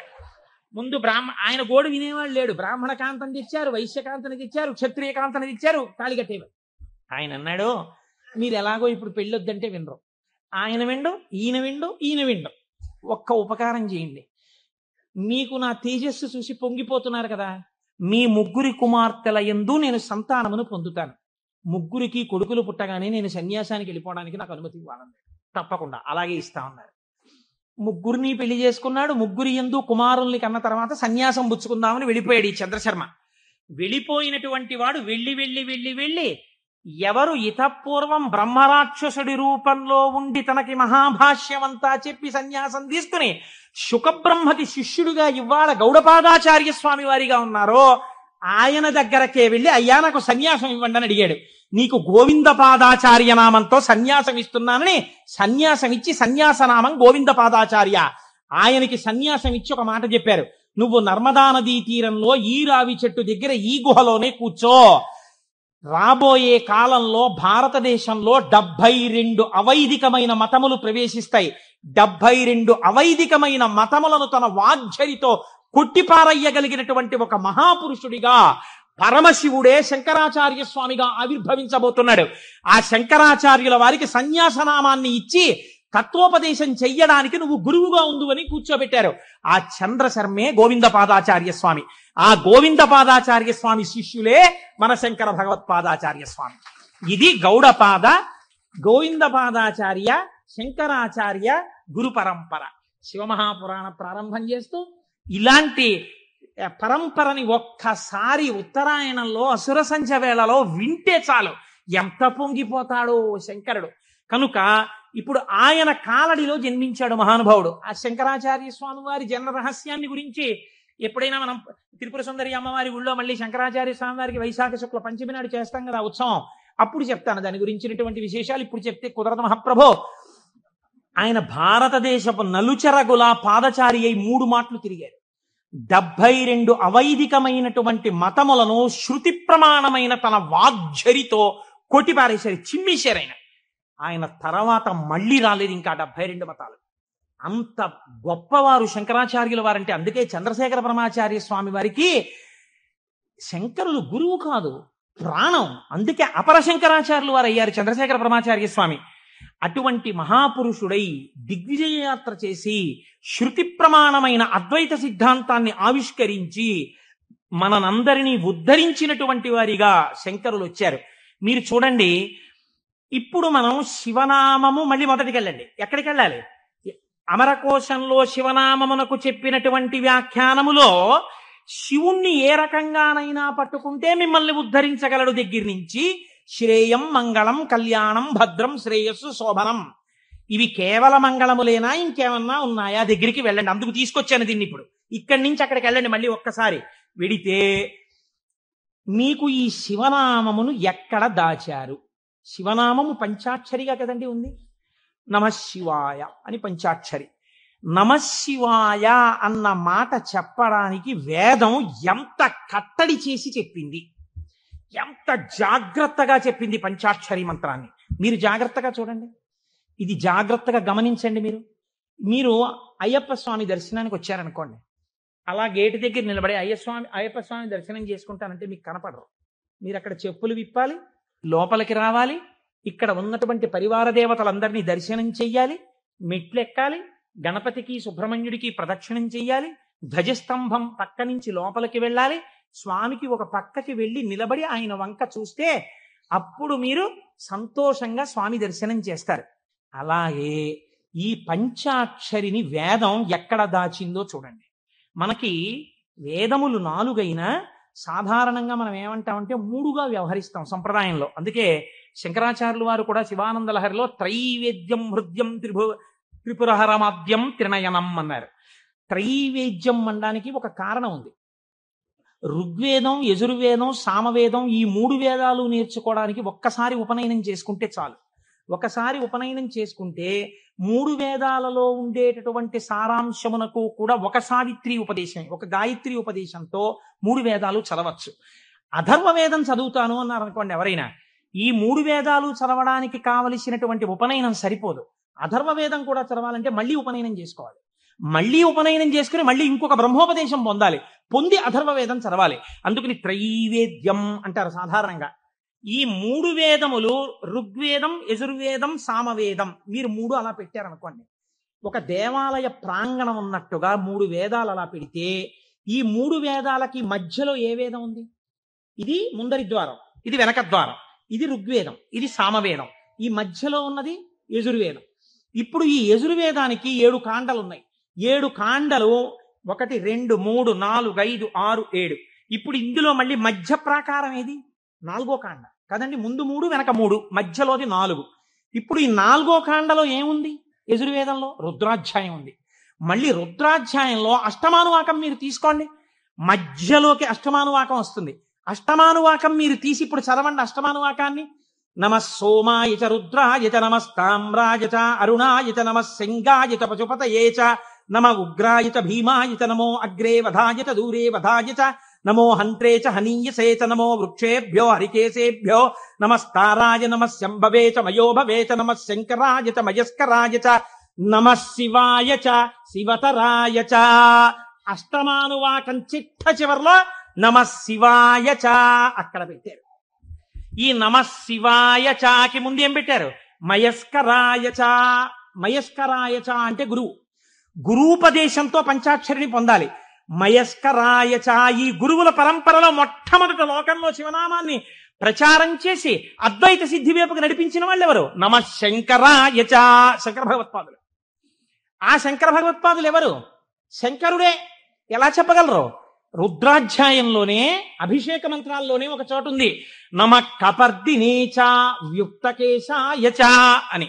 కపర్దినేచ అంటే పెద్ద జటాజూటం ఉన్నవాడు, వ్యుక్తకేశాయ చ అంటే అసలు వెంట్రుకలు లేనివాడు, మొత్తం పూర్ణమండలం చేయించేసుకుని గుడ్డు చేయించేసుకుని ఉన్నవాడు. అలా ఎలా కుదురుతుందండి?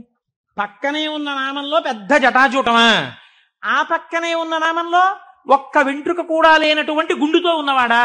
ఈ రెండు ఎలా సమన్వయం అవుతాయి అంటే పెద్దలు అన్నారు, నీ ఇష్టం వచ్చినట్టు చెప్పడానికి వీల్లేదయా. అలా వ్యుక్తకేశాయచ గుండుతో శివుడున్నాడని ఎక్కడైనా చెప్పారా అంటే వ్యాస భగవానుడు వాయుపురాణంలో చెప్పారు గుండుతో శివుడున్నాడు అని. గుండుతో శివుడు ఎక్కడున్నాడు? ఎందుకంటే దక్షిణామూర్తిగా కూడా జటాజూటంతో ఉంటారు, శివుడిగా జటాజూతంతో ఉంటారు. పూర్ణముండనంతో గుండు చేయించుకున్నటువంటి శివస్వరూపం లేదు. మరి వాయుపురాణం ఎలా చెప్పింది ఉన్నాడని అంటే, వాయుపురాణం ఒక విషయాన్ని వ్యాస భగవానుడు ప్రతిపాదన చేస్తూ చెప్పారు. చతుర్భిః సహ శిష్యైస్తు శంకరో అవతరిష్యతి. 4 శిష్యుల మధ్యలో కూర్చుని గుండుతో ఉండి మీద బట్ట కప్పుకున్న సన్యాసి రూపంలో ఎవరు కనపడుతున్నాడో ఆయనే పరమశివుడు అని చెప్పింది. ఇప్పుడు 4 శిష్యుల మధ్యలో కాషాయ బట్ట ఇలా గుండు మీద వేసుకుని చేతిలో వేదాలు పట్టుకుని ఇలా చిన్ముద్ర పట్టి కూర్చున్నది ఎవరు? ఎవరండి? శంకరాచార్య స్వామి. నమ కపర్దినేచ పరమశివుడు, వ్యుక్తకేశాయ చ శంకరాచార్యుల వారు. కాబట్టి ఇప్పుడు ఈ శంకరాచార్యుల వారు ఎవరు? పరమశివుడే. రుద్రాధ్యాయంలో రహస్యంగా చెప్పేసింది. ఎప్పుడో రాబోయేటటువంటి శంకరావతారాన్ని రుద్రాధ్యాయం చెప్పింది. ఆయన్ని మయస్కరాయచ ఆ శంకరుల గురు పరంపర ఉన్నదే అది సదాశివ సమారంభాం లేకపోతే నారాయణ సమారంభాం వ్యాస శంకర మధ్యమాం అస్మదాచార్య పర్యంతాం వందే గురు పరంపరాం. ఆనాడు పరమశివుడు కపర్ది అని ఇంత జుత్తుతో ఉన్నవాడి నుంచి ప్రారంభమైనటువంటి ఈ గురు పరంపర మధ్యలో శంకరాచార్య స్వామి ఉంటే ఈనాడు నాకంటి ఎదుట నాకు శంకరాచార్య స్వరూపమై నన్ను నిలబెట్టి ఆశీర్వదించి నడుపుతున్నటువంటి నా గురువు బ్రహ్మశ్రీ మల్లంపల్లి అమరేశ్వర ప్రసాద్ గారి వరకు ఆ గురు పరంపరయే నడుచుచున్నది. ఎవరికి వారు వారి గురువు వరకు ఇలాగే చెప్పుకుంటాం. సదాశివ సమారంభాం శంకరాచార్య మధ్యమాం అస్మదాచార్య పర్యంతాం వందే గురు పరంపరాం. ఈ గురువు ఏం చేస్తున్నారు? మీకు నడుబడి నేర్పుతున్నారు. ఈ గురువు ఏం చేస్తున్నారు? ఉదారమూర్తి అయి మిమ్మల్ని ఆశీర్వదిస్తున్నారు. ఈ గురువు ఏం చేస్తున్నారు? మీ ఉద్ధరణ కోసం ఈశ్వరుణ్ణి ప్రార్థన చేస్తున్నారు. అటువంటి గురువే ఈశ్వర స్వరూపుడై ఉన్నాడు. ఎప్పుడెప్పుడు లోకంలో వేద ప్రమాణాన్ని చెడగొట్టడానికి అవైదికమైనటువంటి వాదనలు ప్రబలుతాయో అప్పుడప్పుడు పరమేశ్వరుడే బయలుదేరి వచ్చి అవతార స్వీకారం చేశారు. కృష్ణ భగవానుడు కూడా చేశాడు గీతా ప్రచారాన్ని. మహానుభావుడై ప్రస్థానత్రయంలో ఒకటండి భగవద్గీత. అంతటి భగవద్గీతను మనకు అందించినటువంటి జగదాచార్యుడు కృష్ణ పరమాత్మ. ఆయన కూడా జగదాచార్యుడే. ఒకటే కదండి ఉన్నది పరబ్రహ్మతత్వం. అదే కృష్ణుడిగా భాషించింది ఒకనాడు. అటువంటి భగవద్గీతనిచ్చినటువంటి కృష్ణ పరమాత్మ యొక్క అవతారం ఎందుకు కలియుగంలో వచ్చేటటువంటి ప్రమాదముల నుంచి ఉద్ధరించగలిగినంత జ్ఞానబోధ ఎందుకు చెయ్యలేదు? ఒక్కటే కారణం. ద్వాపర యుగంలో అప్పటికే ధర్మాన్ని నిర్వీర్యం చేసేటటువంటి వాళ్ళ సంఖ్య కోట్లలోకి వెళ్ళిపోయింది. కృష్ణావతారం ప్రారంభం నుంచే ఎంత రాక్షస సంహారం చేశాడండి మహానుభావుడు. కన్నులు తెరువని కడుచిన్ని పాపడై దానవి చనుబాలు త్రావి చంపే పూతనా సంహారంతో మొదలుపెట్టి ఎంతమంది రాక్షసుల్ని చంపాడు. జరాసంధాది రాక్షసులందరినీ ముందే చంపకపోతే కురుక్షేత్రంలో నిజంగా పాండవులు నిలబడగలరా? ఇంతమందిని చంపాడు. అవతారంలో ఉన్న తక్కువ సమయంలో ఆయన కురుక్షేత్ర మధ్యంలో సమస్త వాంగ్మయాన్ని భగవద్గీత రూపంలో బోధ చేశాడు. కానీ అది సరిపోదేమో. కలియుగం అంటే అసలు మనస్సు నిలబడనటువంటి యుగం. మరి మనస్సు నిలబడదు, కలిపురుషుడి యొక్క ప్రకోపాలు చాలా ఎక్కువగా ఉంటాయి అన్నప్పుడు ఇంకా ఈ గురువులు ఎందుకు, ఈ బోధలు ఎందుకని మీరు నన్ను అడగచ్చు. దానికి ఒక్కటే జవాబు పరమాచార్య స్వామి వారు చెప్పినటువంటివి. నేను ఉపన్యాసాల్లో చెప్పే చాలా భాగాలు పరమాచార్య స్వామి వారివి. కాబట్టి ఆయన అంటారు, మీరు చూడండి దొంగలు పడుతున్నారు, కాకినాడకి దొంగల ముఠాలు వచ్చాయి, దొంగలు కొట్టేస్తున్నారు, ఇళ్ళు దొంగలు కొట్టేస్తున్నారు అన్నారు అనుకోండి. ఎంత జాగ్రత్తగా ఉన్నా దొంగలు కొట్టేస్తున్నారండి అని తాళం తీసేసి తలుపులు తెరిచి వస్తామా? ఏదో ఒక కట్టడి చేస్తాం. చేసి అమ్మ ఏదో ఒకటి సాయంకాలం కాసేపు వాడు ఏదో చెప్పాడో చెప్పలేదో కానీ శివనామస్మరణ చేయిస్తున్నాడమ్మా, అక్కడికి వెళ్ళొస్తాం, అందుకని కాస్త మా గుమ్మను చూస్తుందరు, తల్లి మీరేదో ఇక్కడే కుర్చీ వేసి కూర్చోండి, లేకపోతే మీ అబ్బాయిని మా ఇంట్లో చూస్తుండమనండి, టీవీ కాసేపు కరెంటు పోయినా పర్వాలేదు మహాప్రభు మాకు మీ వాడిని కూర్చోమనండి అంటాం. కట్టడి చేస్తున్నారా చేయట్లేదా? ఏదో రకంగా. కలిపురుషుడు ఎంత ప్రకోపంతో ఉండడానికి ప్రయత్నించినా మీరు ఈశ్వరుడి పాదాలు గట్టిగా పట్టుకోవడానికి ప్రయత్నించాలి కదా.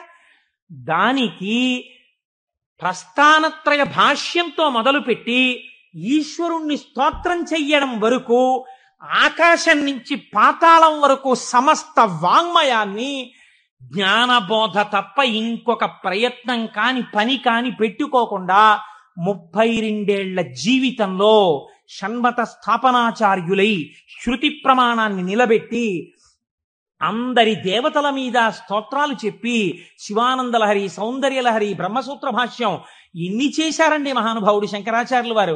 మరి పేరు చెప్తే చాలు పాపాల పటాలకు పంచలైపోతాయి. శృతి స్మృతి పురాణానాం ఆలయం కరుణాలయం నమామి భగవత్పాద శంకరం లోకశంకరం. అటువంటి శంకర భగవత్పాదులై ఈ భూమి మీద నడయాడి మనకి జ్ఞానబోధ చేశారు. ఇప్పుడు చెప్పండి, శుభం, కళ్యాణం, శ్రేయం, భద్రం, శోభనం ఇవన్నీ ఎందులోకి వెళ్ళిపోతాయి? జ్ఞానంలోకి వెళ్ళిపోతాయి. జ్ఞానం కన్నా గొప్ప కళ్యాణం, జ్ఞానం కన్నా గొప్ప శుభం, జ్ఞానం కన్నా భద్రం, జ్ఞానం కన్నా శ్రేయం, జ్ఞానం కన్నా శోభనం ఇంకున్నాయా ప్రపంచంలో? లేవు.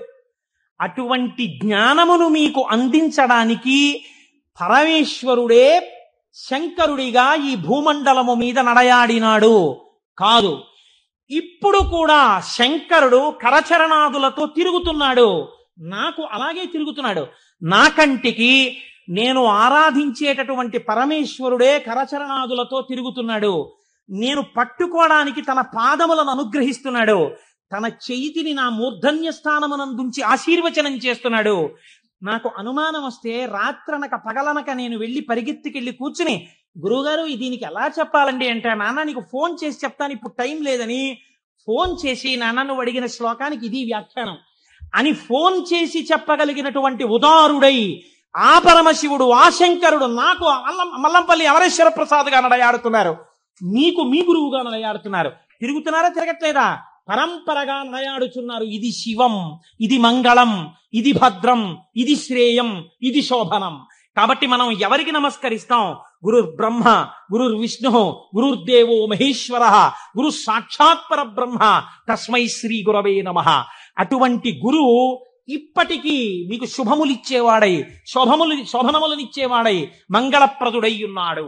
కాబట్టి రుద్రాధ్యాయం వేదములు అంత జాగ్రత్తగా సమన్వయం చేస్తూ ఆ శంకరులు వస్తారని అంత స్థితిని పతంజలి నటరాజస్వామి దర్శనం దగ్గర నుంచి మొదలుపెట్టి పక్కన ఇలా నిలబడి నటరాజ తాండవం చూసినందుకు ఒకనాడు నేను ఈ శంకరుడే శంకరాచార్యులు వారిగా వస్తే తత్వబోధ చేసేటటువంటి వాణ్ణి లోకంలో తయారు చెయ్యాలని గోవిందపాదాచార్యుల వారిగా సిద్ధం చేయించుంచారు. కాబట్టి మన ఆర్ష జాతి, మన సనాతన ధర్మము, మన పురాణములు ఎంత గొప్పవో, ఆ శివ అన్న మాట ఎంత గొప్పదో, ఆ శివం అన్న మాట ఎంత భద్రమో, ఎంత శ్రేయస్కరమో, దాని గురించి వింటే, దాని గురించి తలుచుకుంటే ఎంత పరవశమో. కవి పుష్పంబగు అగ్ని మంచగు నాకూపారం భూమిస్థలంబగు శత్రుండతిమిత్రుడవు విషము దివ్యాహారమౌ నెన్నగా అవనీ మండలి లోపలం శివ శివేచ్ఛాభాషణోల్లాసకిన్ శివ నీ నామము సర్వవశ్యకరమౌ శ్రీకాళహస్తీశ్వర. శివ నీ నామం ఎప్పుడక్కర్లేదు, ఎప్పుడు శివ శివేచ్ఛాభాషణోల్లాసకిన్ శివ నీ నామము సర్వవశ్యకరమౌ, ఎప్పుడూ నీ నామం అవసరమే అంటారు దూర్జటి కాళహస్తీశ్వర శతకంలో.